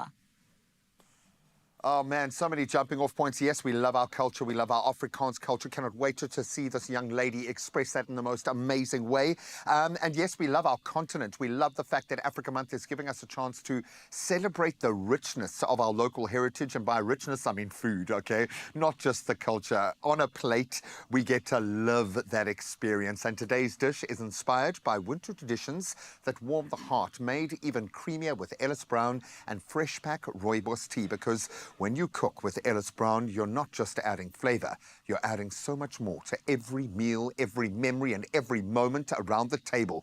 I now have a year's worth of moments around this table with my good friend over here. Hey, do you feel old, like a year older? Oh, my you goodness. Must, because you are a year older. I feel something. I feel more experienced in the kitchen. I can't tell you that much. The culinary queen has stepped in the building, which is why I'm going to show you how to make these rooibos. I love it. And isn't that the key? Is just take ownership and do it, hey? Just even do if it goes man. wrong, do it with confidence. I have no idea what's going on here. Every time I look at a different ingredient, I think we're making something else. But I'm seeing things that I wouldn't ordinarily combine being combined. So talk me through it, girl. Talk me through it. Because usually I would have this in my coffee, for example. 100%, yeah. Apparently you could also use it for things like creamed spinach and also fried chicken. Soups, even. Soups and 100%. stews. Today we're using it with our oats. So we're going to use this and make some rooibos tea. Who doesn't love tea? It's a South African quintessential drink. Yeah, and I love the flavor profile of rooibos as well. It's one of my favorite. I prefer it to normal tea, and obviously it's caffeine-free. It's caffeine-free, so the little ones can drink it as well. My daughter absolutely loves it. So you're ticking every parental box with your rooibos. I love that. And yes, I do like a bit of Ellis Brown. I like the creamier vibe with my tea. I do find tea is an indulgence. Milky rooibos. I had that as a child throughout my childhood. And Ellis Brown might have saved me in a boarding school setting. Okay, you don't be getting milk. Okay? So you need something that tastes delicious, that elevates. I didn't realize you could use it in just about every meal we cook as well. Okay, that tea looks great. I'm now going to be making my tea in a pot. Le Creuset on the stove every time now. Yeah. Okay, so oats goes in. What we'll do is with this, we'll just add our rooibos instead of regular water. It was and almost... it's going to infuse. Sorry, I'm just talking over you all the Talk time to because me. I'm just so excited as to what you are doing here. It's like we try to find a way to make both tea and oats that we have Exactly. never done before. 100%. And it's not very often that we get to do things that we've never done before in this kitchen. I mean, how many different meals have you cooked in this first year of your tenure? Unreal. It's introduced me to new ingredients, to saying that your meals are rustic when you don't know what you're doing. Exactly. Don't give away all our trade secrets, girl. What's been the best thing you've cooked this year? Oh my goodness. There've been so many things. I'm trying to think. I mean, I liked your emulation of your Mother's Day. Yeah, I that's think that literally all I can think about right now. That day of us taking over the culinary hotline, I felt like that was the best culinary hotline we've ever had. Ever. No, I'm a liar. We need you, Clem. We need you, guys. I'm loving all of this. I'm just desperate to throw the Ellis Brown because I know I'm trying to now rush. that I can see it all come together, how this is going to elevate. What's gone into the pot? All right, so obviously some salt with oats is always important. I've also gone in with some honey for sweetness and cinnamon for the warming spice. Very nice. And now our Ellis Brown. Oh. Please bring her in. She's here. Okay, we need 2 tablespoons of that. Okay, I'm going to just go right Give in me there. some of that. I'll come closer to you. Do you like your oats a bit more stodgy or runny? Depends Does it on the day. depend? Yeah, I get that. I'm going to add a little bit more water in here, and then let's see. You can see you're making me uncomfortable asking me these personal questions on national TV. It is very personal, isn't it? A There we go. personal preference. I like your style in the kitchen today. It's just as you've been. It's loose, it's fast, it's crazy. And of course, we do have a superstar helping us out in the kitchen this morning. Ellis Brown is so much more than just a coffee creamer. Come on, we prove it on the show every day. It's versatile. It is an everyday ingredient that adds beautiful richness and depth to both savory and sweet dishes. And we've tried on both lanes. And whether you're making porridge, whether you're making a stew, soup, even dessert, Ellis Brown blends effortlessly for a smooth, creamy finish. And I love it when SA products get it right. And this is a proudly South African brand. It's trusted across generations and perfect for winter cooking thanks to its long shelf life and cost-effective value. Brings comfort, convenience, and so much more flavor to the meals that we love. Its versatility is something that I just didn't realize. Okay, let's dish it in that one. Okay, let's do it, girl. Blue for the G-man. Oh, I like it. I think you could even put some cocoa nibs in there, some dark chocolate cacao, something like that. We've And got some nuts, so we can chop those up. you are a little bit nuts. I know you highlighted the fact that we've had some of our most fun moments in the kitchen. It's become my great joy to turn around in this kitchen to just see tears streaming down Carissa's face. And it's not always because the food is amazing, but I have a feeling this time it will be. Ellis Brown, you are a superstar. I want you to think of what you can use your Ellis Brown for today that you never have before. And of course, we have to reinforce that Ellis Brown isn't just for coffee. Hopefully we proved that this morning.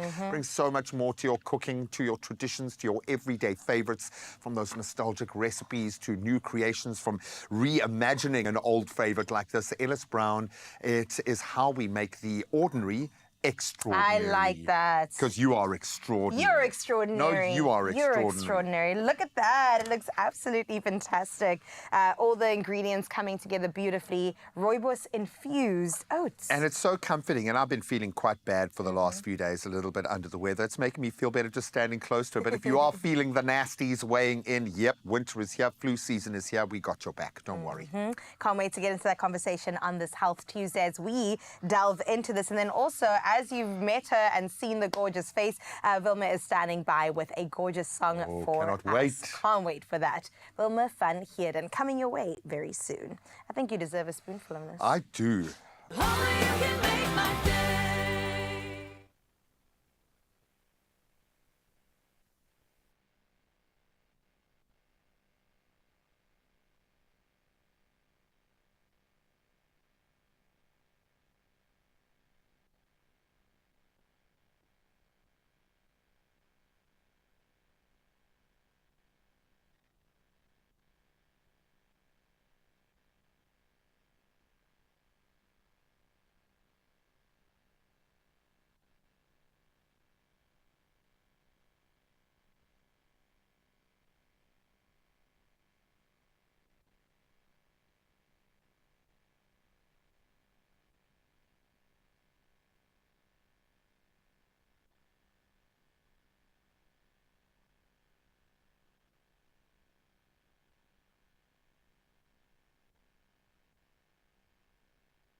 It's my feel-good breakfast show.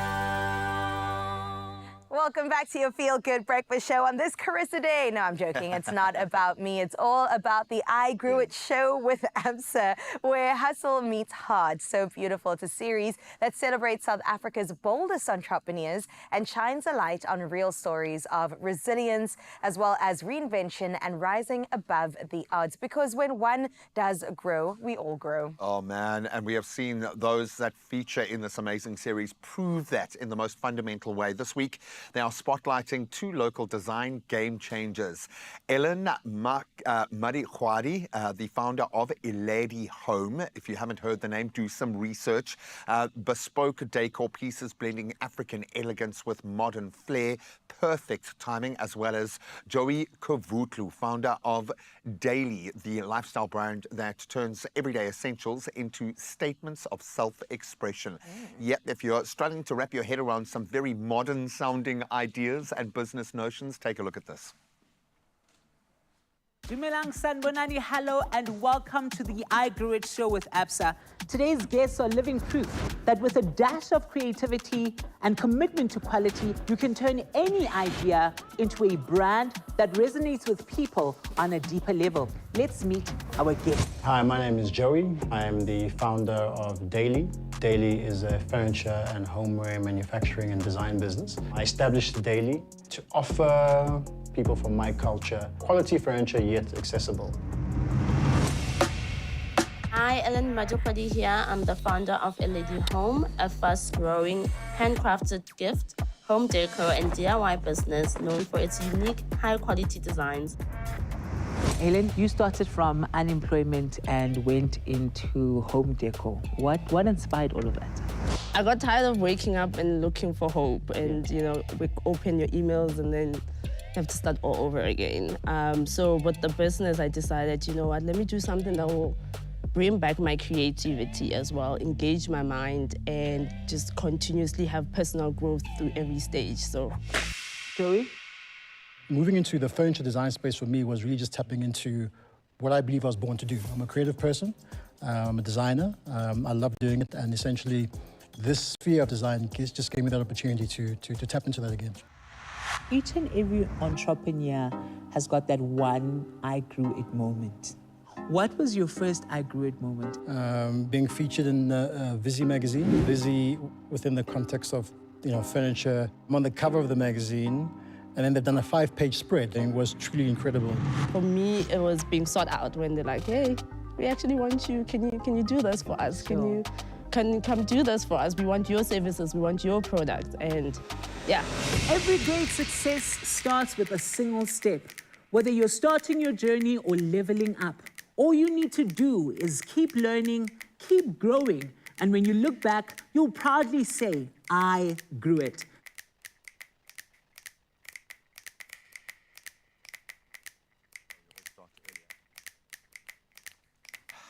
I'm only starting at 2.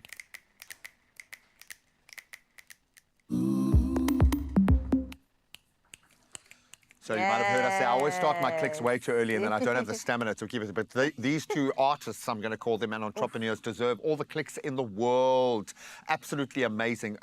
I love it when you see a product, you're like, oh, I wish I had thought of that 100%. or I had done that. But I know that I would not be able to do it on that level. The quality, what you are looking at from a creative space, amazing. And the commitment to the cause is absolutely incredible. I mean, for the woman, Ellen, to go from being completely unemployed, not looking for hope, or at least looking for hope, and then finding it within herself is a really beautiful turnaround. She hit something, and maybe this is something that all South Africans can feed off. The notion of hope is not something that's given to you as a gift.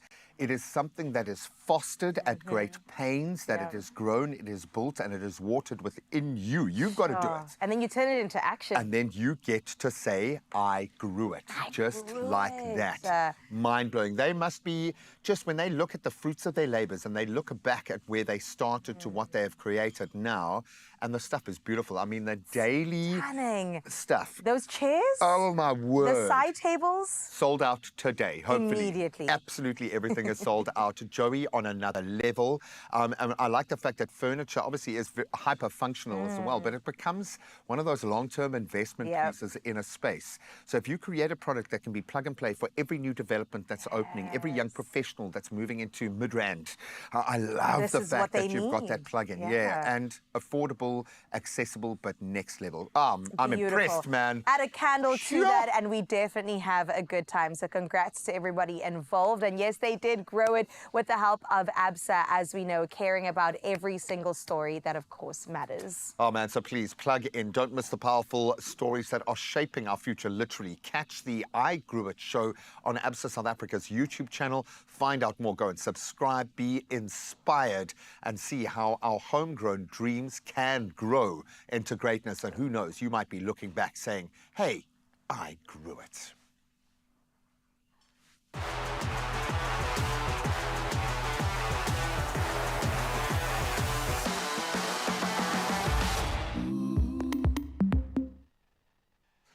All right, so we know that Wilma van Heerden, our artist of the day, is incredibly shy, and well, at least that's what she's been telling us. I have a feeling that might not be the case the second she steps into the limelight. So let's find out for ourselves. The superstar is about to perform.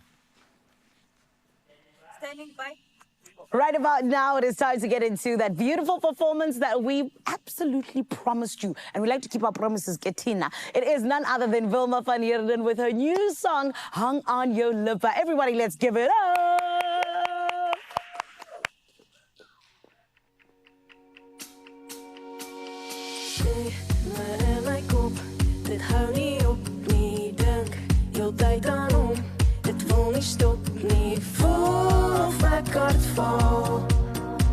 Dis dit of ek raak mal. Hier is ek alweer, dink ek oor dink. Dit loop net na hom toe, vra wat hy drink. Wat kan verkeerd gaan? Wat kan verkeerd gaan? Kry nog spin, jy sê ek sê, nou by die bar. Kry nog goed op, tot die DJ stop. En die bouncer sê dis klaar, maar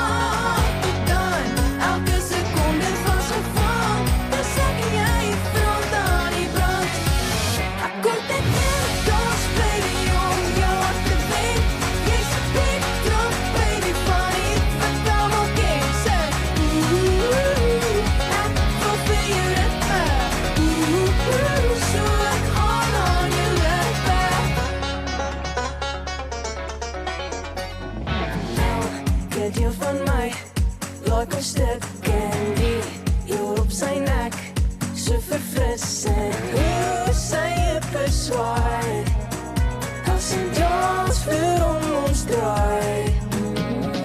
Kyk, dit hardloop uit, draai op die hit, verlief op hoe hy lyk, Olivia Jende. Wat gaan hy dan doen, as ek even ver soen? Hey, kry nog spin, jy sê ek sê, nou by die bar. Kry nog goed op, tot die DJ stop. En die bouncer sê dis klaar, maar tot dan, elke sekonde vasgevang. Dis ek en jy, brand aan die brand. Ek kort net weer, dans baby, om jou hart te wen. Jy's 'n freak, drop baby, van die vertaal game sê. Ek wil vir jou ritme. So ek hang aan jou lippe. Kom ja, kom ons maak die label op. Almal klap julle hande. Handen rechts. Handen rechts. En sê. Bietjie meer. Nog 'n keer. Kry nog spin, jy sê ek sê, nou by die bar. Kry nog gedop, tot die DJ stop. En die bouncer sê dis klaar, maar tot dan, elke sekonde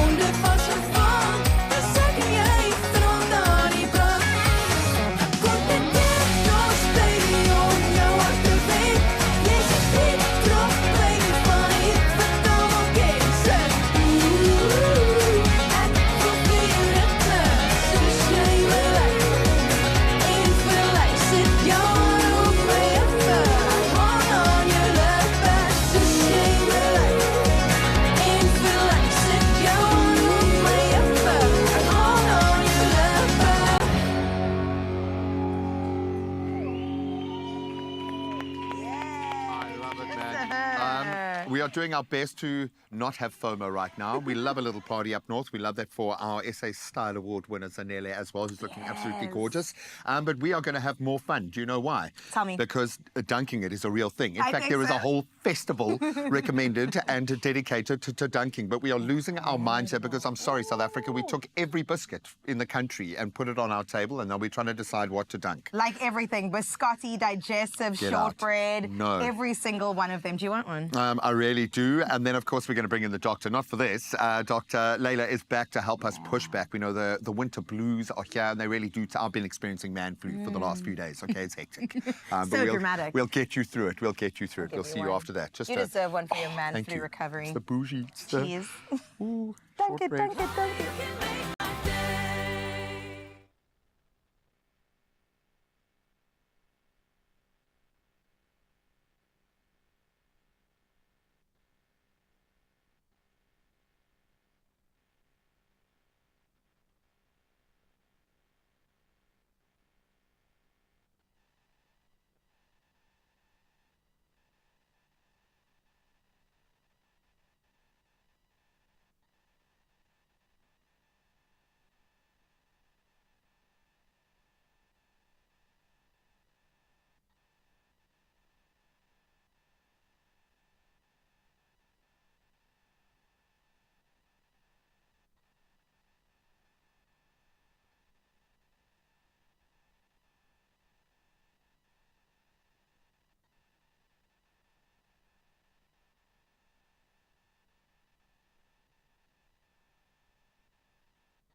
It's my feel-good breakfast show.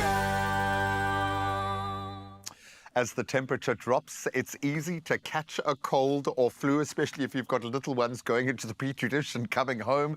How do we know when to act, though? When is it just a mild symptom, or do we need to jump on it? Well, we are joined by the incredible Dr. Layla Kasim, founder of C-Med Health, to shed some light on the difference between the common cold and the flu and how to manage those symptoms, the best ways to get healthy and stay healthy this season.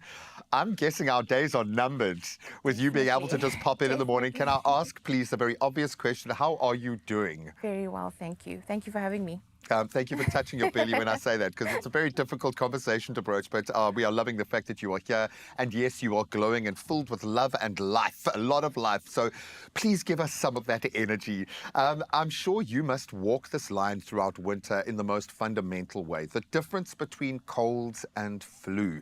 Because if we don't deal with it, it can progress. But very often, it's not as bad as it feels. And I say that from a man flu perspective. Can you break down the difference for us? So colds and flus can present with very similar symptoms, but there are differences. So with a cold, generally, it's a gradual onset of symptoms. And with a flu, it's more severe head-on, severe myalgia, severe body aches and pains, and then more prolonged symptoms. And then another difference is that colds are usually caused by viruses like the rhinovirus versus a flu, which is caused by influenza A or B. So there's those slight differences. And then, of course, the symptoms overlap. So cough, runny nose, body aches and pains. But just know that if you feel like you've been hit by a bus, it's the flu. It's the flu. So yeah, I think I'm suffering from the flu right now. And we joke about man flu, but I think it hits certain buttons that honestly at times you are questioning whether you're going to make it through the day or not. So take nothing away from everyone who's experiencing that right now. We have learned how to deal with things like this. We have masks. We know about ventilated spaces. Is that enough? Can we prevent getting sick? How do we fortify ourselves? So I mean, in our everyday lives, we are exposed to so many people. So there's simple things that you can do. So hand washing, thorough hand washing, making sure that you don't touch your face or your nose, and then of course wearing a mask. And then one of the most important things is boosting your own immune system. But those little things can prevent you from developing a cold or flu. The tipping point, I always use it, and you don't know how compromised your immune system or under duress it might be. All it will take is that last little cough in an elevator or something like that.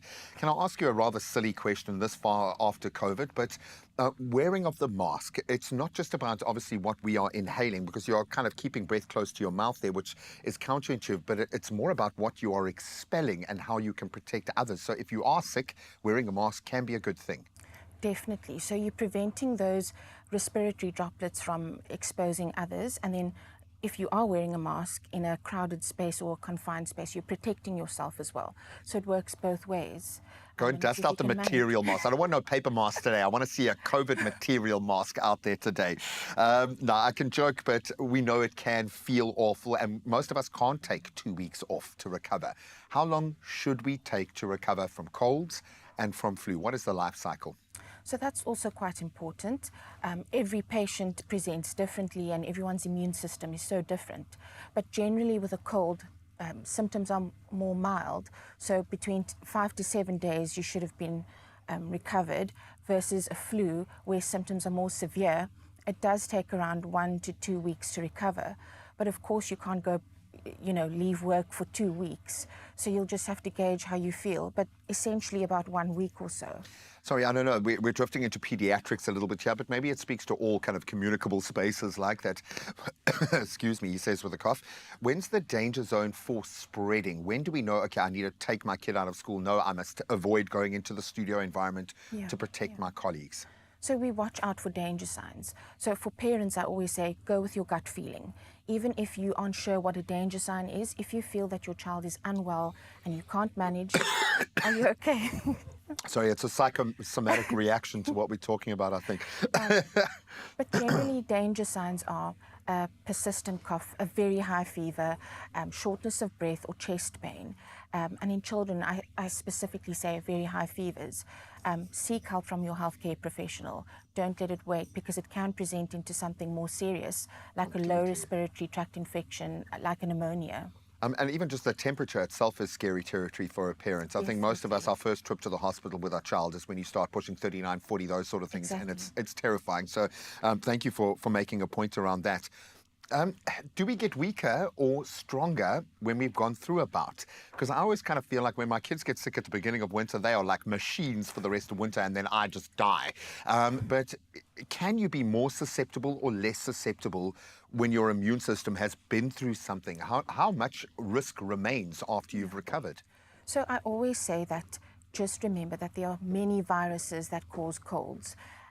And you can have more than one virus at a time, or you can recover from one and then develop or be susceptible to developing another viral infection. So when your immune system is not optimal and when you've recovered, you don't always feel well enough, and your immune system is not strong enough to fight off a new viral infection. So you can have those back-to-back infections, and it is normal. But it's about boosting your immune system and knowing what your limits are, knowing those danger signs, and managing the symptoms before they progress into something more sinister. Thank you for being here, first of all, at this phase of your own incredible journey. We absolutely love you. Will we see you next week? Hopefully. If I love it. I'm playing with fire here. But all the best of luck for the next week until we see you again. Absolutely love being able to plug into this mindset. When it comes to winter wellness, it's about looking at the overarching picture and being prepared. It really is the best medicine. And for helpful tips, some expert advice, head to beprepared365.co.za. And while you're at it, chat to your local pharmacist about putting together your Adcock Ingram Winter Survival Pack. There are some great go-tos that you can lean on. A seasonal sidekick, if you can call it that, packed with essentials to help you feel better, faster, and let your body do what it needs to do. And here's a nice little added bonus. You stand the chance of winning 2,000 Rand cash. You will feel better instantly. Just reply to the competition post on the Expresso social media pages and tell us how you treat your cough when you get sick. Give us your hack. Don't forget to hashtag AdcockOTC Winter, please. And those entries close this coming Sundays. It's 2,000 Rand cash. And I think a lot of people are going to be hunting that one down. You can find the T's and C's at expressoshow.com. Good luck. And thank you, Doctor.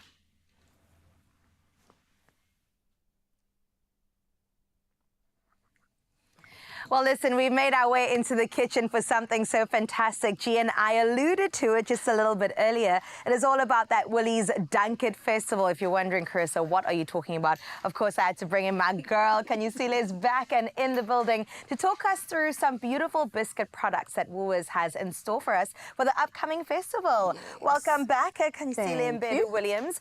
What are we getting into today? Because there is so much goodness that we don't only have to spill the tea, but maybe some coffee or some biscuits too? Yes.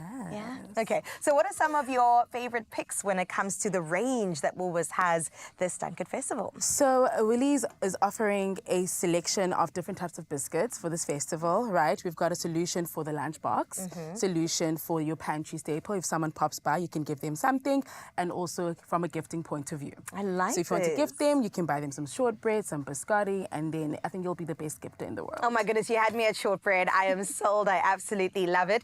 And of course, that's all in light of the Dunket Festival. So what is that? What exactly are we talking about? So the Dunket Festival, basically, you're able to buy 2 packs of biscuits and save 20%. So you can buy any 2. Beautiful. I think with Father's Day coming up, you can just maybe buy a box of shortbread and your dad, you'll be dad's favorite. And then get a box for yourself yes, too. Yes, and for yourself as well. Yes. There's one thing about South Africans, I don't think that we need an excuse to buy biscuits, because for every tea time, and that could be every single day, you're going to have your top up of coffee and tea with a biscuit or 5. Exactly. What is your favorite? Because I'm seeing so many delicious new options as well. So I can't really choose because all of them are my faves, but there is some newness. So we've got a chai spiced biscuit. It's got some chai spices, really warm, so perfect for this time where it's quite nice and warm. And we've also got the shortbread selection. So we've got spiced steamed ginger shortbread, a pecan nuts and chocolate for your ones who love some nuts, and also your plain butter shortbread. So those are my top faves. But you do know some choc chip cookies as well. So those are my favorites. Is the ultimate fave. Yes. And the packaging is absolutely gorgeous, beautiful, right? Yes. Matching each other over here. So if you grab this, it's actually a rule. You have to grab both of these together. I don't make up the rules, man. That's just what it is. I think the actual rule is buy the selection, try one of each, and then you can pick your fave. Thank you. And then buy many of those coming afterwards. Exactly. But I think the chunkies are definitely my favorite. These ones also look really good. Are those digestives? Yes. And you know what you can do? If you take 2 choc digestives, take a mallow, pop it into the microwave, and you've got a beautiful s'more. Oh my goodness. Best thing ever. Of course, you came through with the life hack. Well, how about those ones next to the chunkies? What are those? So that's also a chunky, but it's caramel popcorn. So there's actual real popcorn in that chunky. What? How amazing. Oh so fun. Do you want to try it? I do want to try it. Stop it. It's so early in the morning, but I'll have 3. Okay. Cheers to us. Cheers. Let's try this out. Test. So you're saying there's actual caramel popcorn inside? Actual caramel popcorn. And the difference is the packaging is definitely recyclable. All of our product that has got chocolate, the chocolate is responsibly sourced. And I think the best thing is that these biscuits are made in one of the oldest bakeries in Cape Town. Oh my gosh, I love that. The mother city with their heritage coming together so incredibly beautifully. Woolworths is all about that difference at the end of the day. And I love the fact that you can pair it with the classics, like you have the Chuckles chocolate and malt drink. Yes. The fact that you've taken Chuckles and turned it into something that we can actually enjoy as a beverage is insane to me. And you can pair that with our Chuckles biscuit, because it's also that as well. So this is not the only range. range. And if you're going to stores, you'll find all of our sweet biscuits actually are buy two, save 20%. Oh my goodness, that 20% is going to have everybody in a chokehold in the best way possible. Yeah. Pair it with your coffee, pair it with your tea. The spice chai definitely has piqued my interest. Something I want to add on high rotation in mine and my mom's list. This one too looks absolutely beautiful. The oat snap, so it is for someone who doesn't want something too sweet, but is looking for, what I also like to do there is to make an ice cream sandwich. So if you like get some ice cream and top that up with your oat snap, you've got the best. Oh my goodness. And this is why she is the product developer, because she knows exactly what is going on. Babe, thank you so much for coming through. Welcome. You killed that and nailed that. Buy two, get 20% off. That, of course, is the Dunkit Festival with Woolworths coming your way. And I can't wait to get into this deliciousness. I'm telling you, the caramel popcorn is the one. Definitely the winner. It definitely has all your cravings sorted. And if you are a W Rewards member, then you also get 25% off to selected Woolies coffees and sweet biscuits. And all customers, of course, as we said, get 20% off until the 2nd to the 8th of June. That's the period of the Dunkit Festival, rather. At Woolworths, available in store online and on the app 2 to the 8th. Thank you for spoiling us a week's worth of goodness. I think we deserve a cheers. We cheers it. And we dunk it. Thank you so much. Delicious. So yum.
It's my feel-good breakfast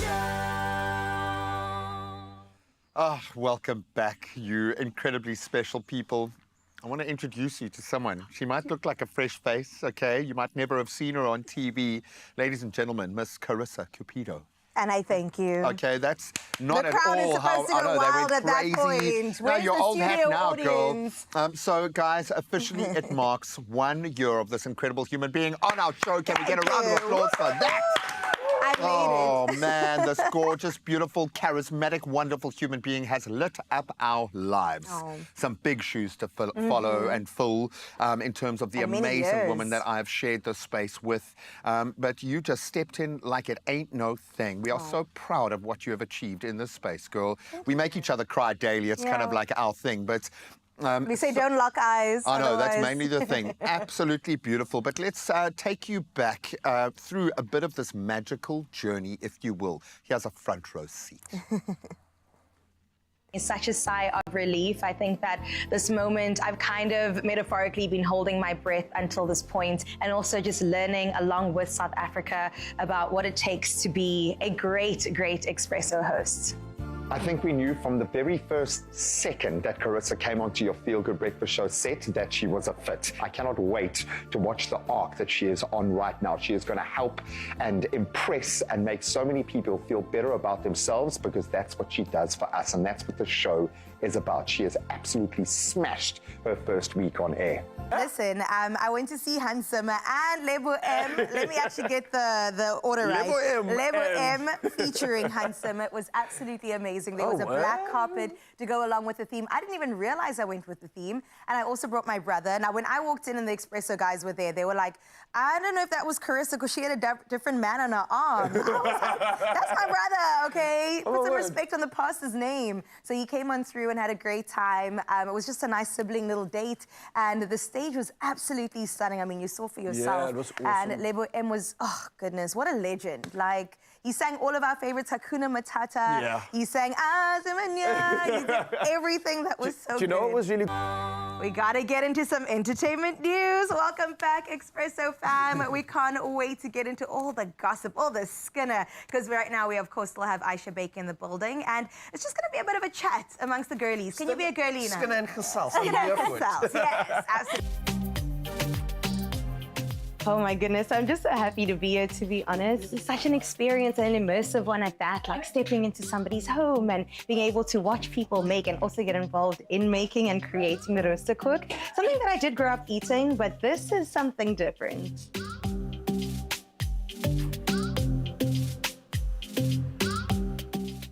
It might be a bit early to say, but I think this might be my favorite one. Chicken mayo. You can't go wrong. And the bread is so fresh. I'm gonna go for another bite.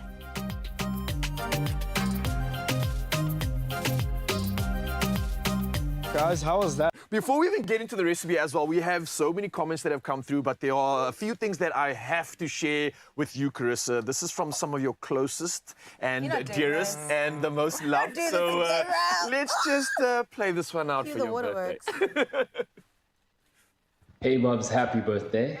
I hope today is a special one. You've spent a lot of time bringing joy to people's lives, and I hope today your cup gets filled to the brim, and I hope you have an amazing year ahead.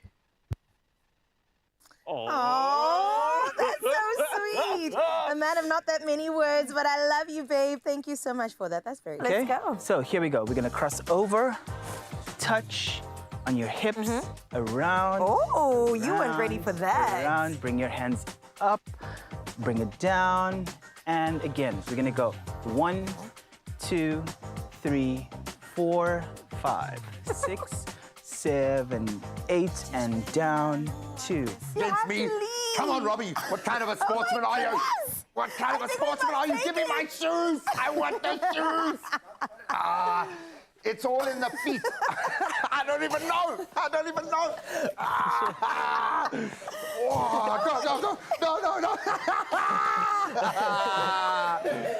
Actually, we had it at this stage. I really did. I feel like we got hustled. Oh, man. Oh, she does sports, baby. Pull like a girl, and she's even got a hat that says sports on it, okay? Because when she started doing sport, we had to give it to her. Congratulations, my friend. It must be a little bit mind-boggling for you, if it's weird for me to see this journey. But as you see it play out, how does that feel? It's crazy. It literally feels like yesterday that this all started. And I think because it's a daily thing and you have to be in it when you're here, you can't have your mind go anywhere else but be present. I think the time just goes by so quickly. But I'm seeing your mind here, I'm seeing your body here, I'm seeing everything is changed. evolving, girl. Do you feel that evolution in the moment? I do.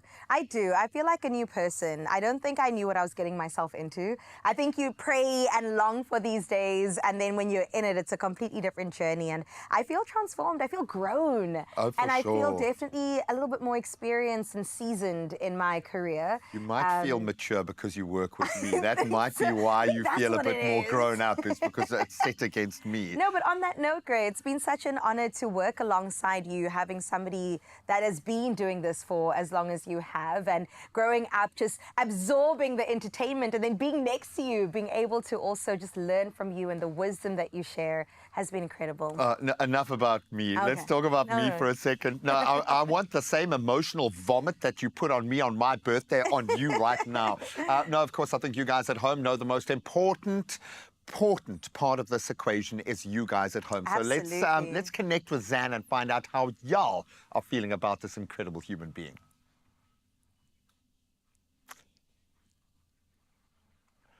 All right, so we got Margaret weighing in saying, good morning, Expresso morning show team. May this be a wonderful Carissa day. It has been already. I'd say every single moment is precious. She's such a wonderful young woman with such a gorgeous personality. Keep on doing it, Carissa. You glam. Oh, thank you. Yeah, what a man. strong ending there. Oh, Mary I have to Lee. thank the team, too, for making me look. I don't look like this when I walk in here in the morning. She lies. She looks amazing. Mary Lee Esterhazen gets it. Watching you, Carissa, has been an inspiration. Oh. There is just a positive vibe you bring to Expresso. You're funny, very much so, energetic, and you are and you're eloquent or etiquette at work that you do. Happy 1 year of cheerful show. Okay, we paraphrased a little bit there, but I like that. Those are buzzwords. Elegance. Elegance. Oh, my goodness. Because you are that. Michelle Peterson saying, good morning, my Expresso family, right back at you. For me, ever since Carissa graced us, joining the family every day with her is a memorable moment. She is indeed such a joy to watch. I'm going to squeeze in one more. Seppo saying, good morning in the house. Hashtag Expresso Show. Carissa Cupido will always be the best. I love her personality and the smile. She is the reason why I tune into Expresso morning show every day. That is so sweet. Well, thank you. That's really kind of you to say. You know what? I just need an Essay Style Award winner to please weigh in on the conversation. I know Zanella is equally as proud and overjoyed that you're a part of our family. Oh, Carissa, my gorgeous girl, literally the girl that I am most obsessed with in Kaapstad, okay?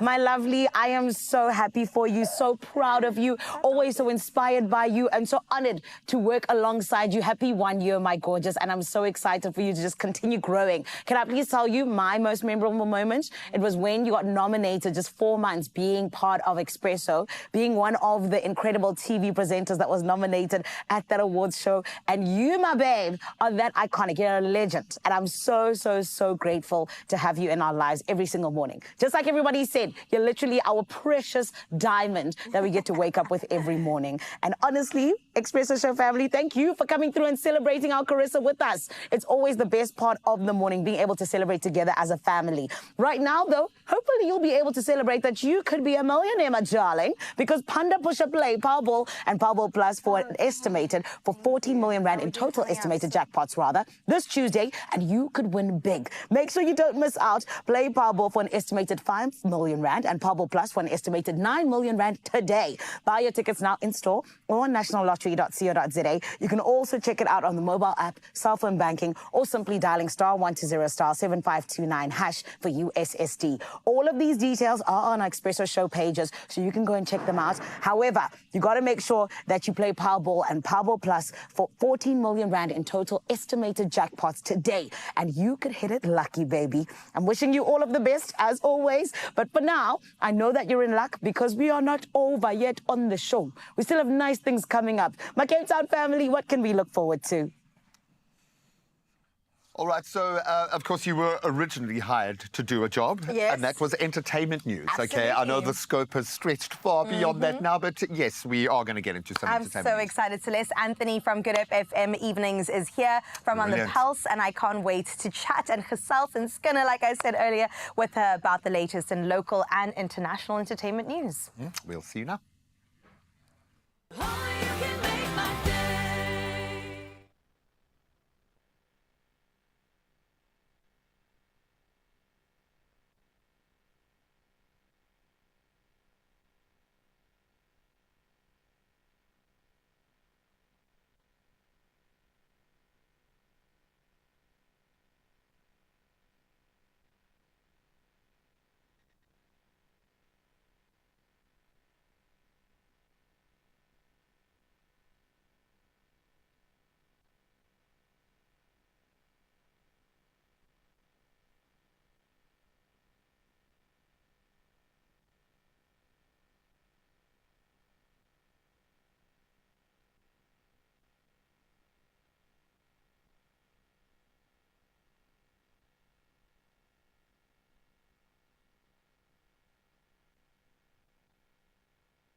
It's my feel-good breakfast show. Oh, can I tell you why it is a happy Tuesday, Mzansi? Yes, because we're together, but also because we get to be with absolute superstars. This morning, we are sitting with people who are trending all over the country. They bring in 5 million viewers just one time, son, and they make sure that SABC1 Mzansi for sure is the talk of the town. Yes, I'm talking about the superstars from Skim Sam that currently have that cheating scandal that's going on. Yes, son. Hide your face, Mohau, because at the moment, so many people in the country are angry at DJ Thomas and Mapitsi because they are cheating and they're making things difficult there on Skim Sam. But of course, we're talking to the incredible actors who are making that storyline come to life. Everyone, let's give them a feel-good welcome. It is none other than Mohau Kinine as well as Utisetso Toka. Hello, you beautiful humans. Hi. Hello, beautiful. How are you? Good yourself. I'm amazing. I'm also creative. I'm bringing 5 million viewers. Oh, wow. Do you know what I mean? Not for the right reasons.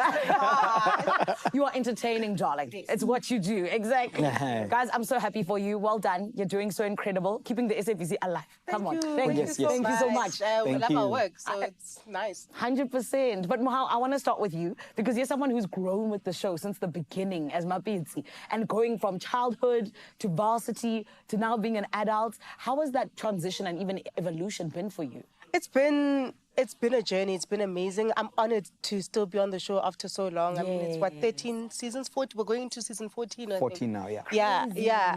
And I love it. I've learned a lot about myself throughout this journey. And I think playing Mapitsi has also put some personal pressure on myself, you know, to kind of achieve what she's achieving as well in real life. But yeah, no, it's been great. I love it. I love that. And life imitates art, art imitates life. So we sometimes that. not with sometimes not with the storyline. That is so funny. Okay, so let's get into the infidelity then, guys. When you read the script, did you think that it was going to blow up the way that it has? No. Okay. I don't know. Yeah, I didn't think so as well. Yeah. No. I mean, when it did, what was going through your guys' minds, you know? And have viewers been able to differentiate between what's happening on screen and you guys living your normal lives? The answer is no, actually. Talk to us.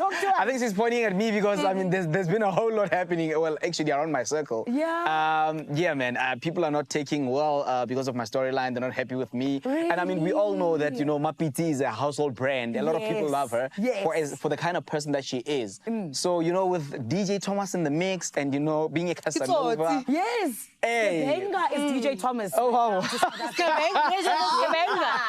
So, yeah, it's bad out there, man. Even when I meet people, I think I was saying that a few days ago on Metro FM that, you know, I meet up with a lot of people who are actually quite mad at me. Some woman actually, she spat on the ground when she saw me. She's like, oh, how are you? You know? That is so funny. But guys, do you know that means you're doing your job right? Yeah. I remember when we used to watch Generations back in the day, right? Oh, I mean, we still do, but I mean back then when Unsiki was on. Yes, I didn't like Unsiki at all. Slap her in the streets. You guys are literally doing that. That's how iconic you are. Thank you. Yeah, I appreciate. You should appreciate being spat at the ground. Well, I did appreciate that, but I'm actually keeping it down low because it's just a lot of people. The gents out there like, Antoine, you're exposing us. Now what must happen? Funny. But guys, talk to me then about how exactly you made this storyline particularly, but also your characters come to life in the storyline. You know, what mindset did you have to get into? I don't think it was so difficult for Mapitsi because everyone loves Mapitsi, mostly, if the people who don't find her annoying. But like, everyone mostly loves Mapitsi. So for her to do something like this, it's like, in itself, the story is mind-boggling. You know, people don't understand how we got to this point. But getting into the character, I read up on a lot of blogs and watched a lot of videos on how people felt when they were cheated on. You know, went into personal experiences, went into my traumas and tapped in. You know, but yeah, I just took some time to think about how I wanted to portray someone who's cheating, but in the beginning didn't really want to be, and then eventually grew like got comfortable in the other relationship. And what were Mohau's, or rather, forgive me, Mapitsi, you see now I'm mixing it up. What were Mapitsi's motivations in Skim Sam to cheat? I think she was just lonely. I think she was lonely. Tibos was off doing his business and you know the construction company, and she tried. I'm not gonna lie. I'm putting it out there, guys. Mapisi tried. You can't blame the girl. You can't blame her. You can't blame the girl. Mapisi tried to ignite that spark in her relationship, and she tried to be sexy. And Tibos was not buying it. He was sleeping on the couch. And DJ Thomas said, Sana, I can help you out. In Cape Town. I mean, out here, it's with the mountain and the ocean and the vibes. Yes. But then, Tisezo, talk to us about how you guys got caught. For anyone who's now sitting here being like, I wasn't watching the day. Yeah. You two got it. How did it happen? What went down? And how did you guys even really kind of get ready for that? It was shocking. We got caught live on air, actually, on Berry FM. Yeah. Yes. Like right now, you could be found out for cheating. As much as we are live now, I'm very single, nah, thank you. Thank you. But yes. So yeah, it was live on radio, and obviously Okamo, since she doesn't like Mapiti, so she wanted obviously to know what's going on. Yeah. So she switched on the buttons, and here we are with Mapiti live, and it was quite shocking. I think for me personally, when that happened, I actually imagined that I took that and add that into reality. Yeah. Yeah, I actually had some bit of goosebumps. I've done a live show before, so I can imagine, how it was. So Yeah. it was quite shocking. Yeah. And on that day, guys, like, did your phones blow up and everything? Like, were people calling and, asking, yay, winner? Social media. Yeah, social media was going crazy, actually. Yes. I think on that day, we were training like #1 for the longest, for like at least 2-3 days. Until like 10 p.m. Yeah, people it was going crazy. Yeah, family members calling, but it was, my friends actually like had a whole cinema for like that specific day for the promise you, I'm not even joking, it even went viral on Twitter because they posted like with the popcorn and everything. So that's what you guys are doing, okay? Peri. Yeah. It's happening. But guys, talk to us. What can we expect in terms of your characters? Especially with you guys even saying you're going into season 14 soon. What is going to be happening? I'm not sure yet because season 14 hasn't officially started yet. So I'm not sure what plans they have, but from where we left off, I can expect to see Mapisi getting humbled. Hectic. Even more. So, it was very interesting to shoot. Yes. But I hope South Africa feels sorry for Mapisi and forgives her for what she's done. And learn not to cheat. That's very true. DJ Thomas, why didn't you agree when I said and learn not to cheat? No, well, I mean, with Thomas' side, we know it's a Casanova. I mean, Thomas doesn't And he's care, getting married, mind you. Sana, you guys, stressful, very big stresses. However, guys, congratulations again. It's so beautiful to see you guys just really continuing to blossom. But I think really just getting into more of what you do as thespians and allowing us to be entertained. We appreciate you. And here's to 10 million viewers next time. Woo! That's right. Thank you. Of course. It's Give Some Baby, one of the most powerful shows in the entire land. And of course, it belongs to the SABC, particularly SABC 1, Monday to Friday, 7:30 p.m. That's where you can catch it. And you better make sure you go and check out what's happening with DJ Thomas and Mapitsi. Yeah. It's hot. It's too much to handle. However, my friend, there's still so much to come right here on your Feel Good Breakfast show. And we do always love when you stick around. And right about now, I got to check in on my beautiful Cape Town family. Babies, what's going on? Chef Amarai is here and she is going to fill us in on the good life. We all want a little bit of the good life and there is a festival to help us do it. Thank you so much for being here. Thank you for wearing the most vibrant, bright green just to set us off. So we're going to have a little bit of fun getting into the Good Life show and what that experience is all about. I think new territory in the culinary space. And then, of course, Celeste Anthony is in the house to spill the tea. I know we have drunk a lot of tea this morning. Now we will spill what remains with entertainment, local and international entertainment news after this.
It's my feel-good breakfast show. Welcome back to your Feel Good Breakfast Show. Thank you for spending 365 days with me. Yes, we're still celebrating Carissa Day, and the best way to do that is to delve into some entertainment news, and I can't wait for it. All the glitz, all the drama, and the biggest headlines shaking up the entertainment industry. And of course, joining us is my friend as well as my colleague on the other side, a radio presenter, Celeste Anthony, is here to bring the latest buzz of the world of entertainment. Celeste.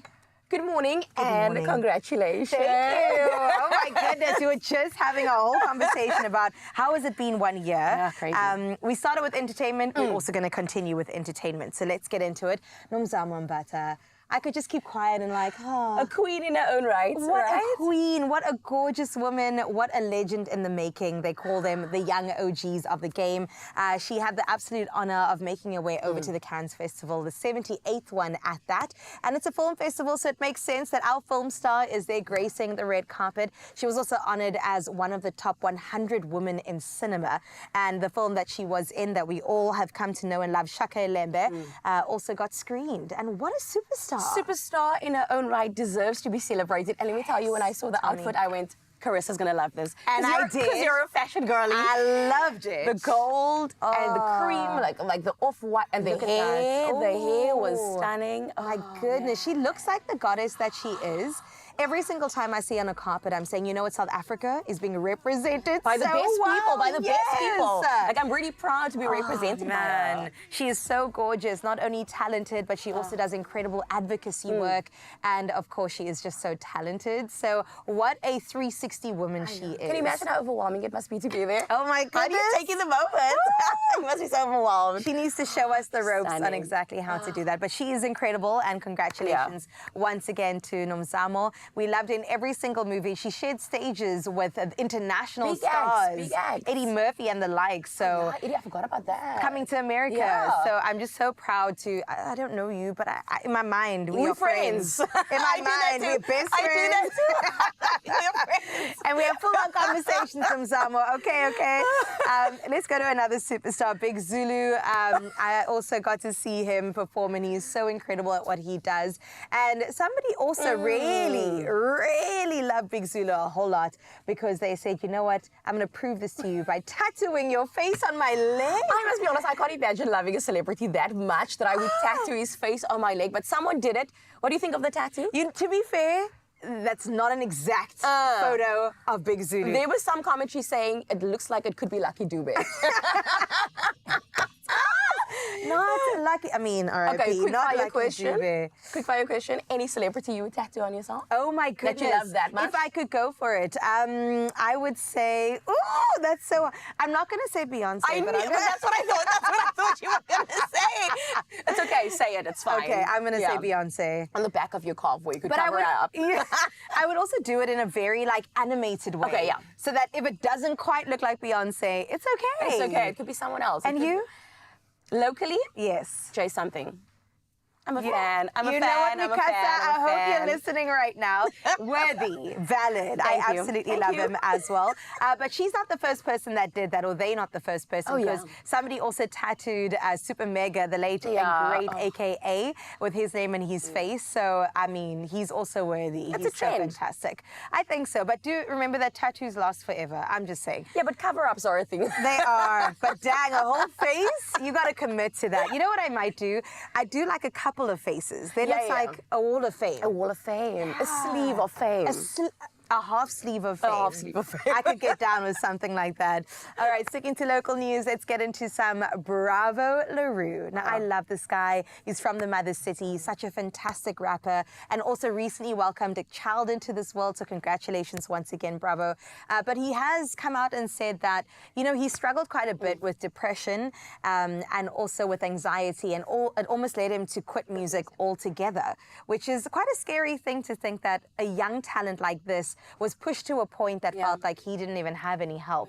He went on a podcast recently and admitted to it, just saying, you know, I had incredible opportunities like opening for Nasty C on the Ivyson tour, but also I was battling deep emotional turmoil. And oftentimes for people in entertainment, they hide it so well, right? Because you're always in front, you're always on the on the red carpet, you're always doing something, you're on stage, you got to pretend that everything's okay. So first off, hats off for you for admitting. Right. Gotta say As a that. man too. As a man, he's saying it's the pressures of not only performing, but as for being a family man. There's just so many roles that he had to fulfill, and it brought about depression. So good luck on that journey. Right? Absolutely. We absolutely love you. Bravo. Don't go anywhere, but kudos to you for being a black man in South Africa, standing up and speaking out about your mental health. You've definitely saved so many lives with that. So let's please tell me you're not going anywhere.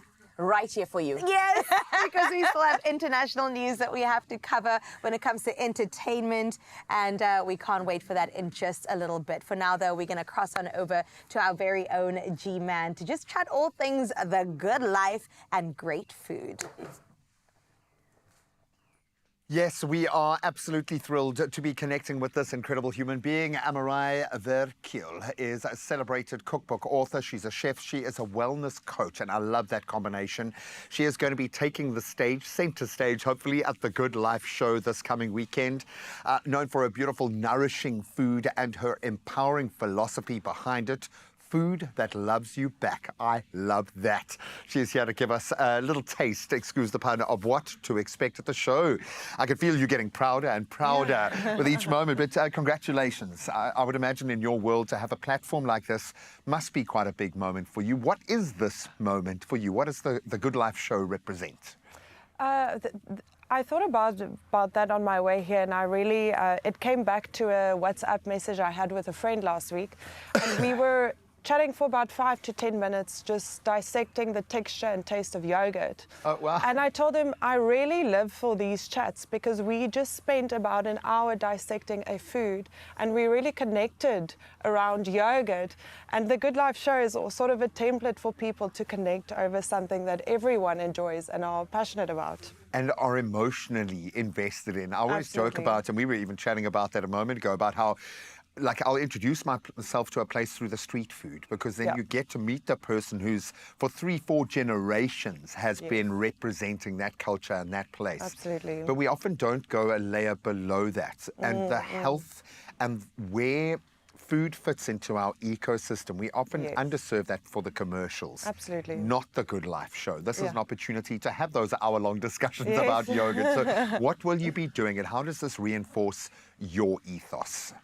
My ethos around food has been sort of a healing journey.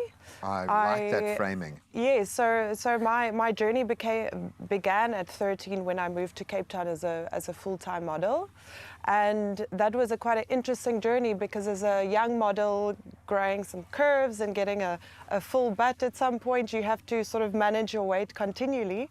And so from there, I had a very struggled relationship with food. And for years and years and years, I tried to fit into that perfect model. And the food wasn't loving you back.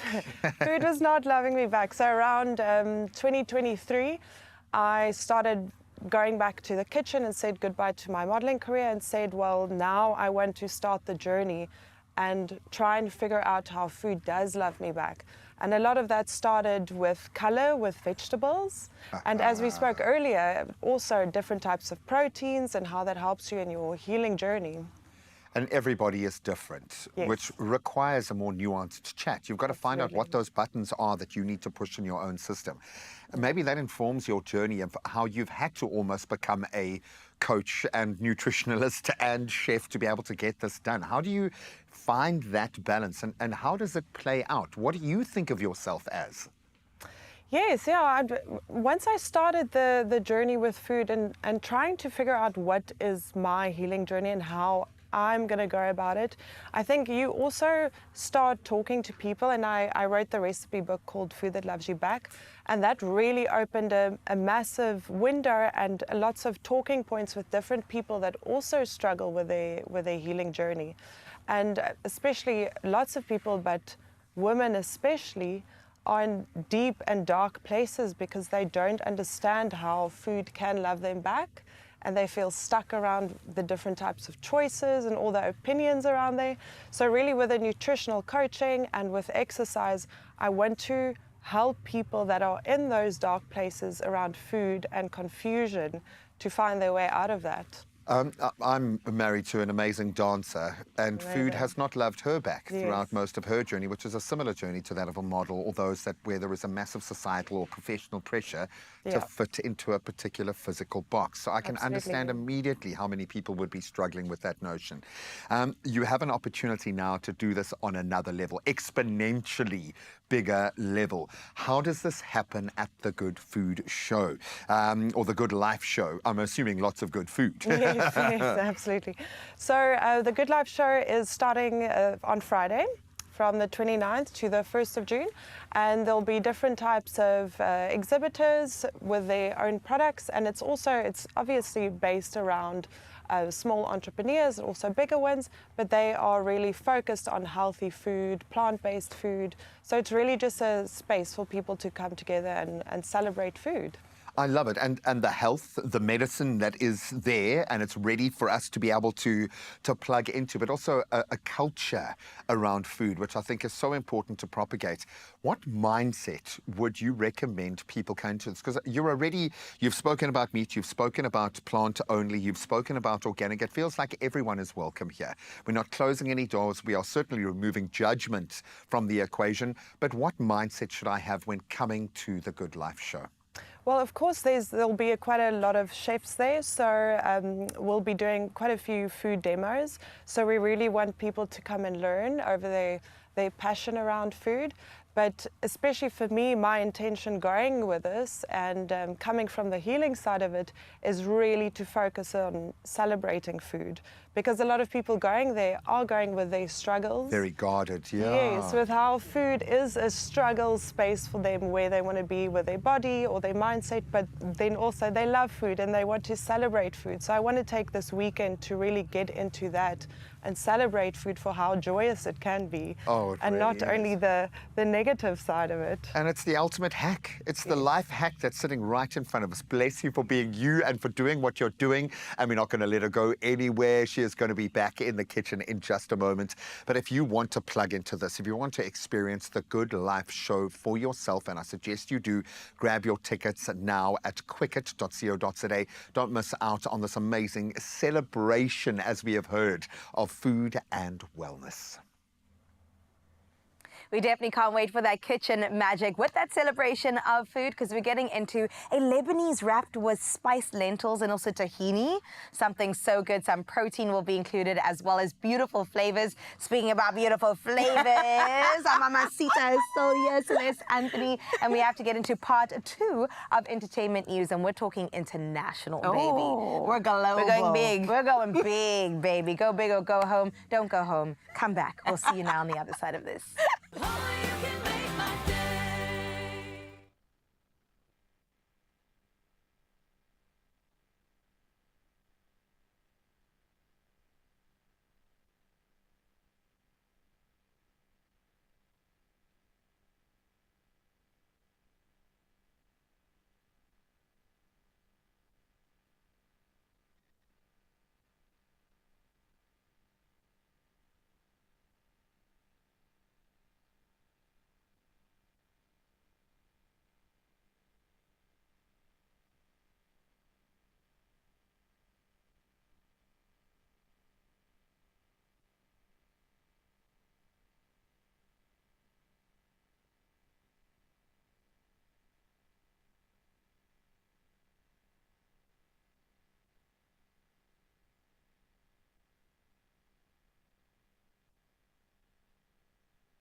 It's my feel-good breakfast show.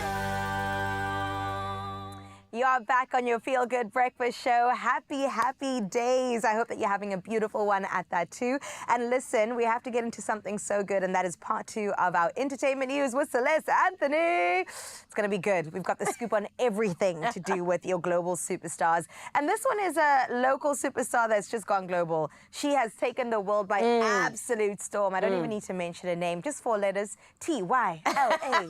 Miss Tyler. Now, at the 2025 American Music Awards, we know them as the AMAs. It was held just today on the 20th, or yesterday rather, on the 26th of May out in Las Vegas. Our very own South African artist, Tyler, she made history once again by winning the award for Favorite Afrobeats Artist.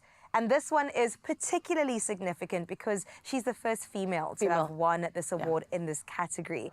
Congratulations, Tyler. Once again, like Nozamo, another woman South African woman representing us on the world stage. So I'm really chuffed, really proud. Look at her stunning. Did you see that gown? Oh. Leg out. Like only Tyler can. Leg out. I'm so obsessed with her and her short hair right now in particular. But she does long hair well. She does short hair well. Afro well. She's one of those. She's one of those. You do that too. I'm going to give you that. I'll take it. Thank you, Celeste. You do that too. On Carissa Day. Thank you, Celeste, for acknowledging. No, she looked absolutely gorgeous. And I do have the question, though, because while we are celebrating her and her list of growing accolades, because she is just that fantastic. I mean, you know, she's won a Grammy, just casually, and multiple wins at the MTV Music Awards, the VMAs, with her song Water just taking the world by storm. Is she an Afrobeats artist? Because if you think about the origins of Afrobeats, it's not necessarily South African. West African. It's West African. Yeah, so I don't know. Usually around the Nigeria-Ghana spaces. And she won in this category. She won in this category. There must be a reason. I guess they just say Afrobeats is in music from Africa as a whole. That could has be. a beat. Yeah. Either way, we're proud. I know, we'll take it. Either way, we're chuffed. We'll take it. We'll take it, baby. Because Tyler is that great. And she has touched on a couple of Afrobeats tracks. I have a feeling her new sound is going to go more pop, but she is definitely established and incredibly, incredibly good at what she does. And in her acceptance speech, she expressed just pride in representing her South African roots and emphasized the importance of recognizing the diverse musical landscape across Africa. So at least she is acknowledging, of course, the other people. Africa as a whole. Thank you, girl. Thank you. Tyler's just, I would say masochist. She's just so, she's that girl, What man. the heck? What the heck? Away, man. Thank you so much for just representing us on such a global stage, making pop and the works, making voice, and just saying that. And the other day in the video, she goes, on my cop. I was like, oh, I love you. Thank you for not being pretentious. On my cop. I missed that. That's so good. Also teaching everybody the many languages and sayings we have in South Africa. Okay, moving on to it, maybe a little bit more sad news. Billy Joel has recently been diagnosed with normal pressure hydrocephalus, which is NPH. And basically it's a brain disorder that leads to issues with things like hearing and vision and balance, which you can imagine in his role is really challenging.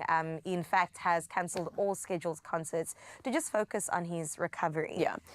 He's got a documentary coming out soon, and so in June, and so I'm hoping that they'll take us through this journey, because I think it's always helpful when we can see celebrities going through everyday struggles. Yeah, being vulnerable. Vulnerable, and his daughter said he's fully committed to you know, take some time off, as he should, and regain full health, which I'm really hoping, because I don't think it's an easy journey. I think it's going to be a while, but I'm really hoping for the best. He's such a great guy. He's such an incredibly talented individual, but he does say he's feeling optimistic about it, which is great. I think that's half the work. Exactly. Positive attitude. Half the work done. But it's really sad just seeing so many people that we grew up watching and listening to coming down with these disorders or illnesses. So we wish him well on his road to recovery, and we can't wait to see him back and better.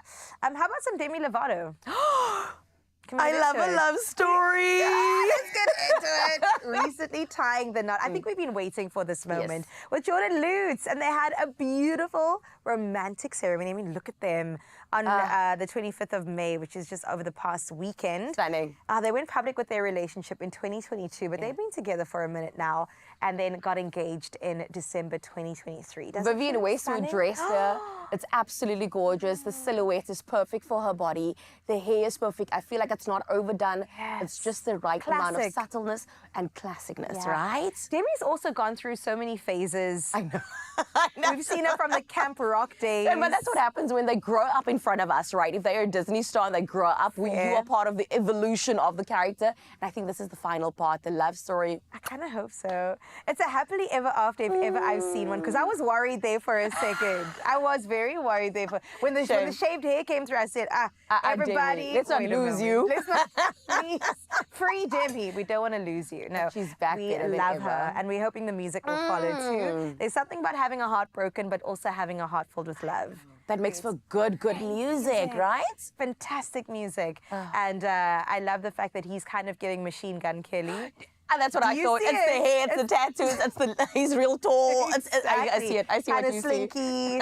Beautiful stuff, man. look at him. Congrats to the two of them. The pictures came out absolutely gorgeous, as it does in Hollywood, and we wish them all the best on this beautiful union. They say it doesn't usually last long in Tinseltown, but I have a feeling about this one. Okay, let's see. That Let's it's guess. going to You go guess. well. I'm saying 15 years. 15 years. I can't wait to sit on this couch in 15 years so we can check. I'm giving it, let's say 10. 10 years. Yeah.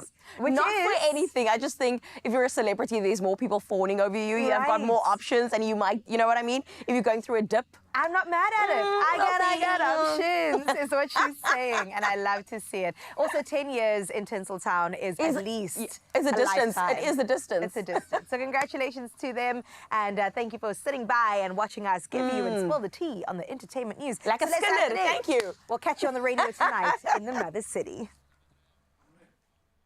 All right, so we are very busy in the kitchen. We have a very healthy array of ingredients set out. Cookbook author and wellness, I'm going to call her coach and chef, Amaray is still here in the kitchen. Well, she joined us for an interview. Like, nope, get in the kitchen, girl. We need to see the food. And we have got a nourishing, yet I am told, promised, flavor-packed recipe, a Lebanese-style wrap with spiced lentils and creamy tahini yogurt. Yes, we were talking about yogurt for a long time, and with good reason. This is the kind of food that loves you back, and that is your philosophy. So thank you so much for being that and bringing it here. Wow. A lot of healthy ingredients here that I'm guessing we're going to spice up. We're going to add, level up, layer up. Where do we begin? So we are going to start with the onions. So this dish that we are making today can be a starter for guests, very easy to whip up together, and then also it can be a main meal. And especially the filling today, we are using brown lentils. You can replace it with black lentils, any type of bean, or if you want some meat, you can add some mince or chicken in there. So the base of what we're doing can be swapped around with have some fun different with it. types of ingredients. What is the lentil to you? Why do you lean on the lentil here? I'm assuming a meat replacement, if you will, in a dish like this. The lentils, I'm going for quite a nice chewy texture in this specific wrap. And I also wanted to choose lentil because it makes a dish very approachable for anyone. We're using an ingredient like tahini, which is slightly a bit more expensive, but then you can chop down with other types of ingredients like the lentils. You can bring in the economy. I like that. Of course, yeah. So I really want to make the dish approachable for anyone to make it at home, and it doesn't need to be too costly. I love you for saying that, because I think that's often what stands in the way of our healthy eating is we think that you're going to have to make expensive choices. Absolutely. So to these onions, I'm adding some cumin, some cayenne pepper, and some paprika, which is bringing out that Mediterranean flavor. And to that, I'm going to add some chopped garlic. And I like that notion of heat through spice as opposed to just layering in the heat with the chili. You can build those flavors up and still have an experience and get the flavors of that area without just a bazooka blast of heat, you know? Absolutely. I like the way you think and talk about food. It means you have some experience. Although I'm bringing a lot of like high-powered weaponry, but the flavors are strong in this kitchen. You've got to understand. So with the garlic and the spices, you don't want to burn it. We just want to bring the flavor out into the olive oil, and the fat is going to be the carrier to all the flavors in this pot. And this is why we do we roast our curry spices first in the oil so that the oil can then go everywhere. Yes, I yes, get that. absolutely. That So becomes the universal, okay. if you can get your hands dirty I'm for ready. me, we can go ahead and chop up these sun-dried tomatoes. Okay, how chopped up do you Quite finely chopped, so they're going to go in with the lentils. Okay. And with these sun-dried tomatoes, they're already in a vinaigrette, so the vinaigrette has a lot of flavor. But these soft, sort of smushy tomatoes are almost going to be the glue that brings the whole filling together. I love that. So once that's ready, we're going to add it to our lentil mixture. And then we're just going to fold it through our wraps. Okay, brilliant. So I hear from on high that we've got about a minute to finish our prep to start assembling. So bearing in mind we are doing this for TV, I don't want to be underserving this beautiful recipe, but I like the fact that, yes, you can actually put this together. Absolutely. As quickly and easily as this, it becomes a midweek meal. So I'm going to go ahead and start with our dressing, which is our tahini dressing. You can also use some hummus for this dressing, but I use tahini just because it makes the sauce slightly a bit thicker.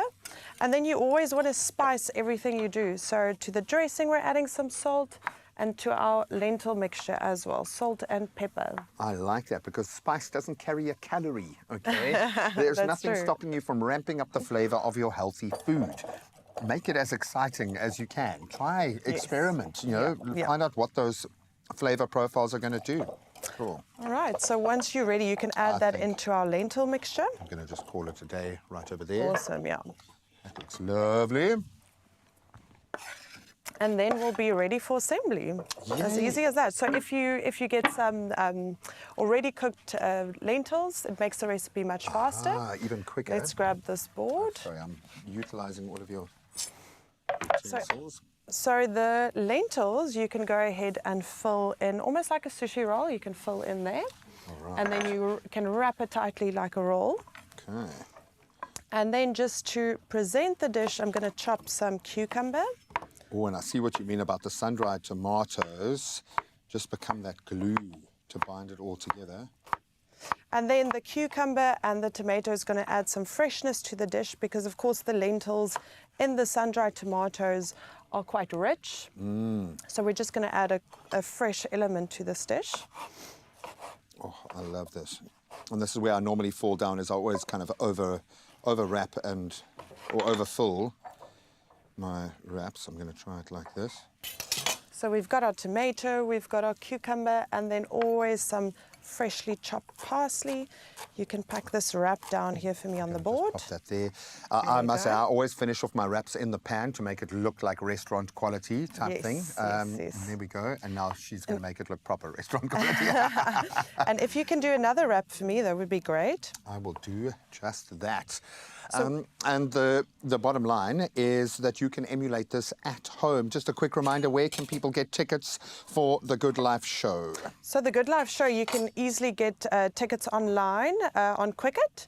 And usually they also sell it there, but I would advise not to be disappointed to rather go online. Yeah, no, I think after today, it is going to be full and with good reason. If you want to experience food, nutrition, and a celebration of the good life, my mouth is watering so much I can hardly talk. This is where you go. It kicks off this Friday, the 30th of May. Quicket.co.za is where you can get your tickets. Amore, you are amazing. Thank you so much. Look at what she's done with the wrap. You've even given us a life hack right there. And as I roll this little beauty together, we'll see you on the other side of this. Thank you so much.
It's my feel-good breakfast show. Well, for the final time, welcome back to Carissa Day. Yay. It is, of course, 365 days of me being here, which means that we celebrate by giving you money, or at least trying to give you money, telling you about money, because Panda Pusha play Powerball and Powerball Plus for 14 million rand, and that is in total estimated jackpots. It all goes down today on this Tuesday, and you could just win big, so don't miss out on playing Powerball for an estimated 5 million, and then you get Powerball Plus for an estimated 9 million rand today. The maths is mathing. You've got to do both. You have to do both, man, surely. So go and get your tickets. You can do it in-store. You can go online, nationallottery.co.za. You can use their mobile app. You can use cell phone banking, or you can simply dial *120 *7529# for USSD, as I try and keep a facial expression of like, I haven't won this already, okay? But I feel like an evil genius. It's mine. It's mine. I love that. Now, all these details are on our Expresso social pages. Go and check them out. Get yourself in the running. 14 million between Powerball and Powerball Plus is up for grabs, so make sure that you win it today. All right, now Vilma is standing by for one last performance just for us this morning. It's been such a beautiful morning together, and Zanti, why not end it off in a beautiful way? We have Vilma van Eerden in the building, and she is here to make sure that we end off on a high. Everyone give it up for her song, Say So!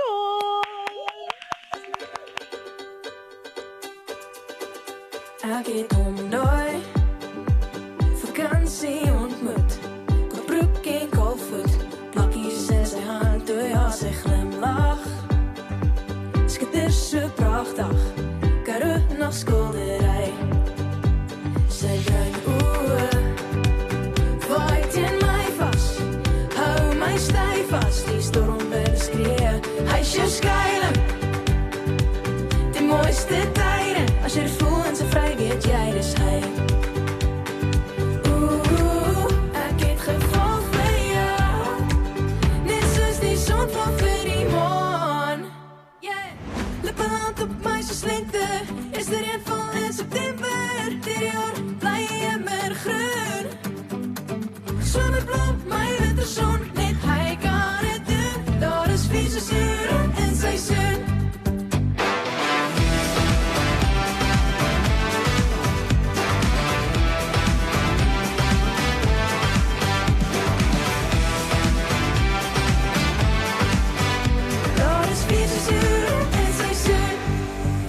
Ek het hom daai vakansie ontmoet. Die somerson was so soet. Jong liefde aan die brand, jou huis die een vir my. Vat my hand, ons los tydlose spore in die sand. Ek het geval vir jou, net soos die son val vir die maan. Lippe land op my soos lente, is die reënval in September.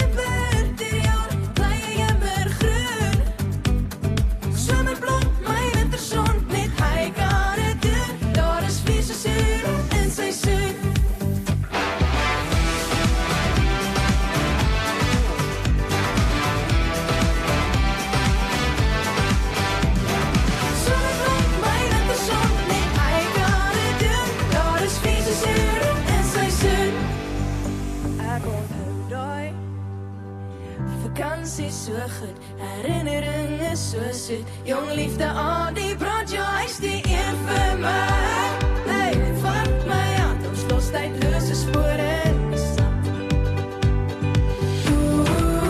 Ek het geval vir jou, net soos die son val vir die maan. Lippe land op my soos lente, is die reënval in September. Die jaar bly immer groen. Somerblom, my winterson, net hy kan het doen. Daar is 4 seisoene in seisoen.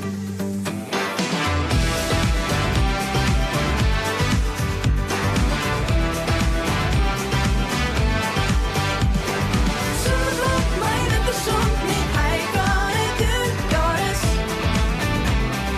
4 seisoene in seisoen.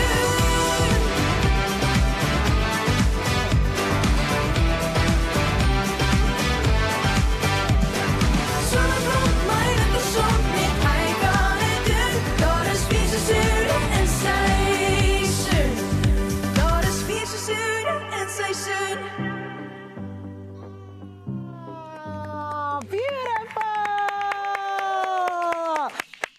see why we had to have Wilma van Heerden here with us, okay? This is what we're talking about when we say Feel Good Breakfast Show, because that is music that makes you feel so good. And this morning, we've been having the best time celebrating our beautiful Carissa. Again, Carissa, happy 1 year on Expresso. I love you. Oh, we love you so much. Congratulations, my friend. We'll see you tomorrow. Mwah. Have an amazing day.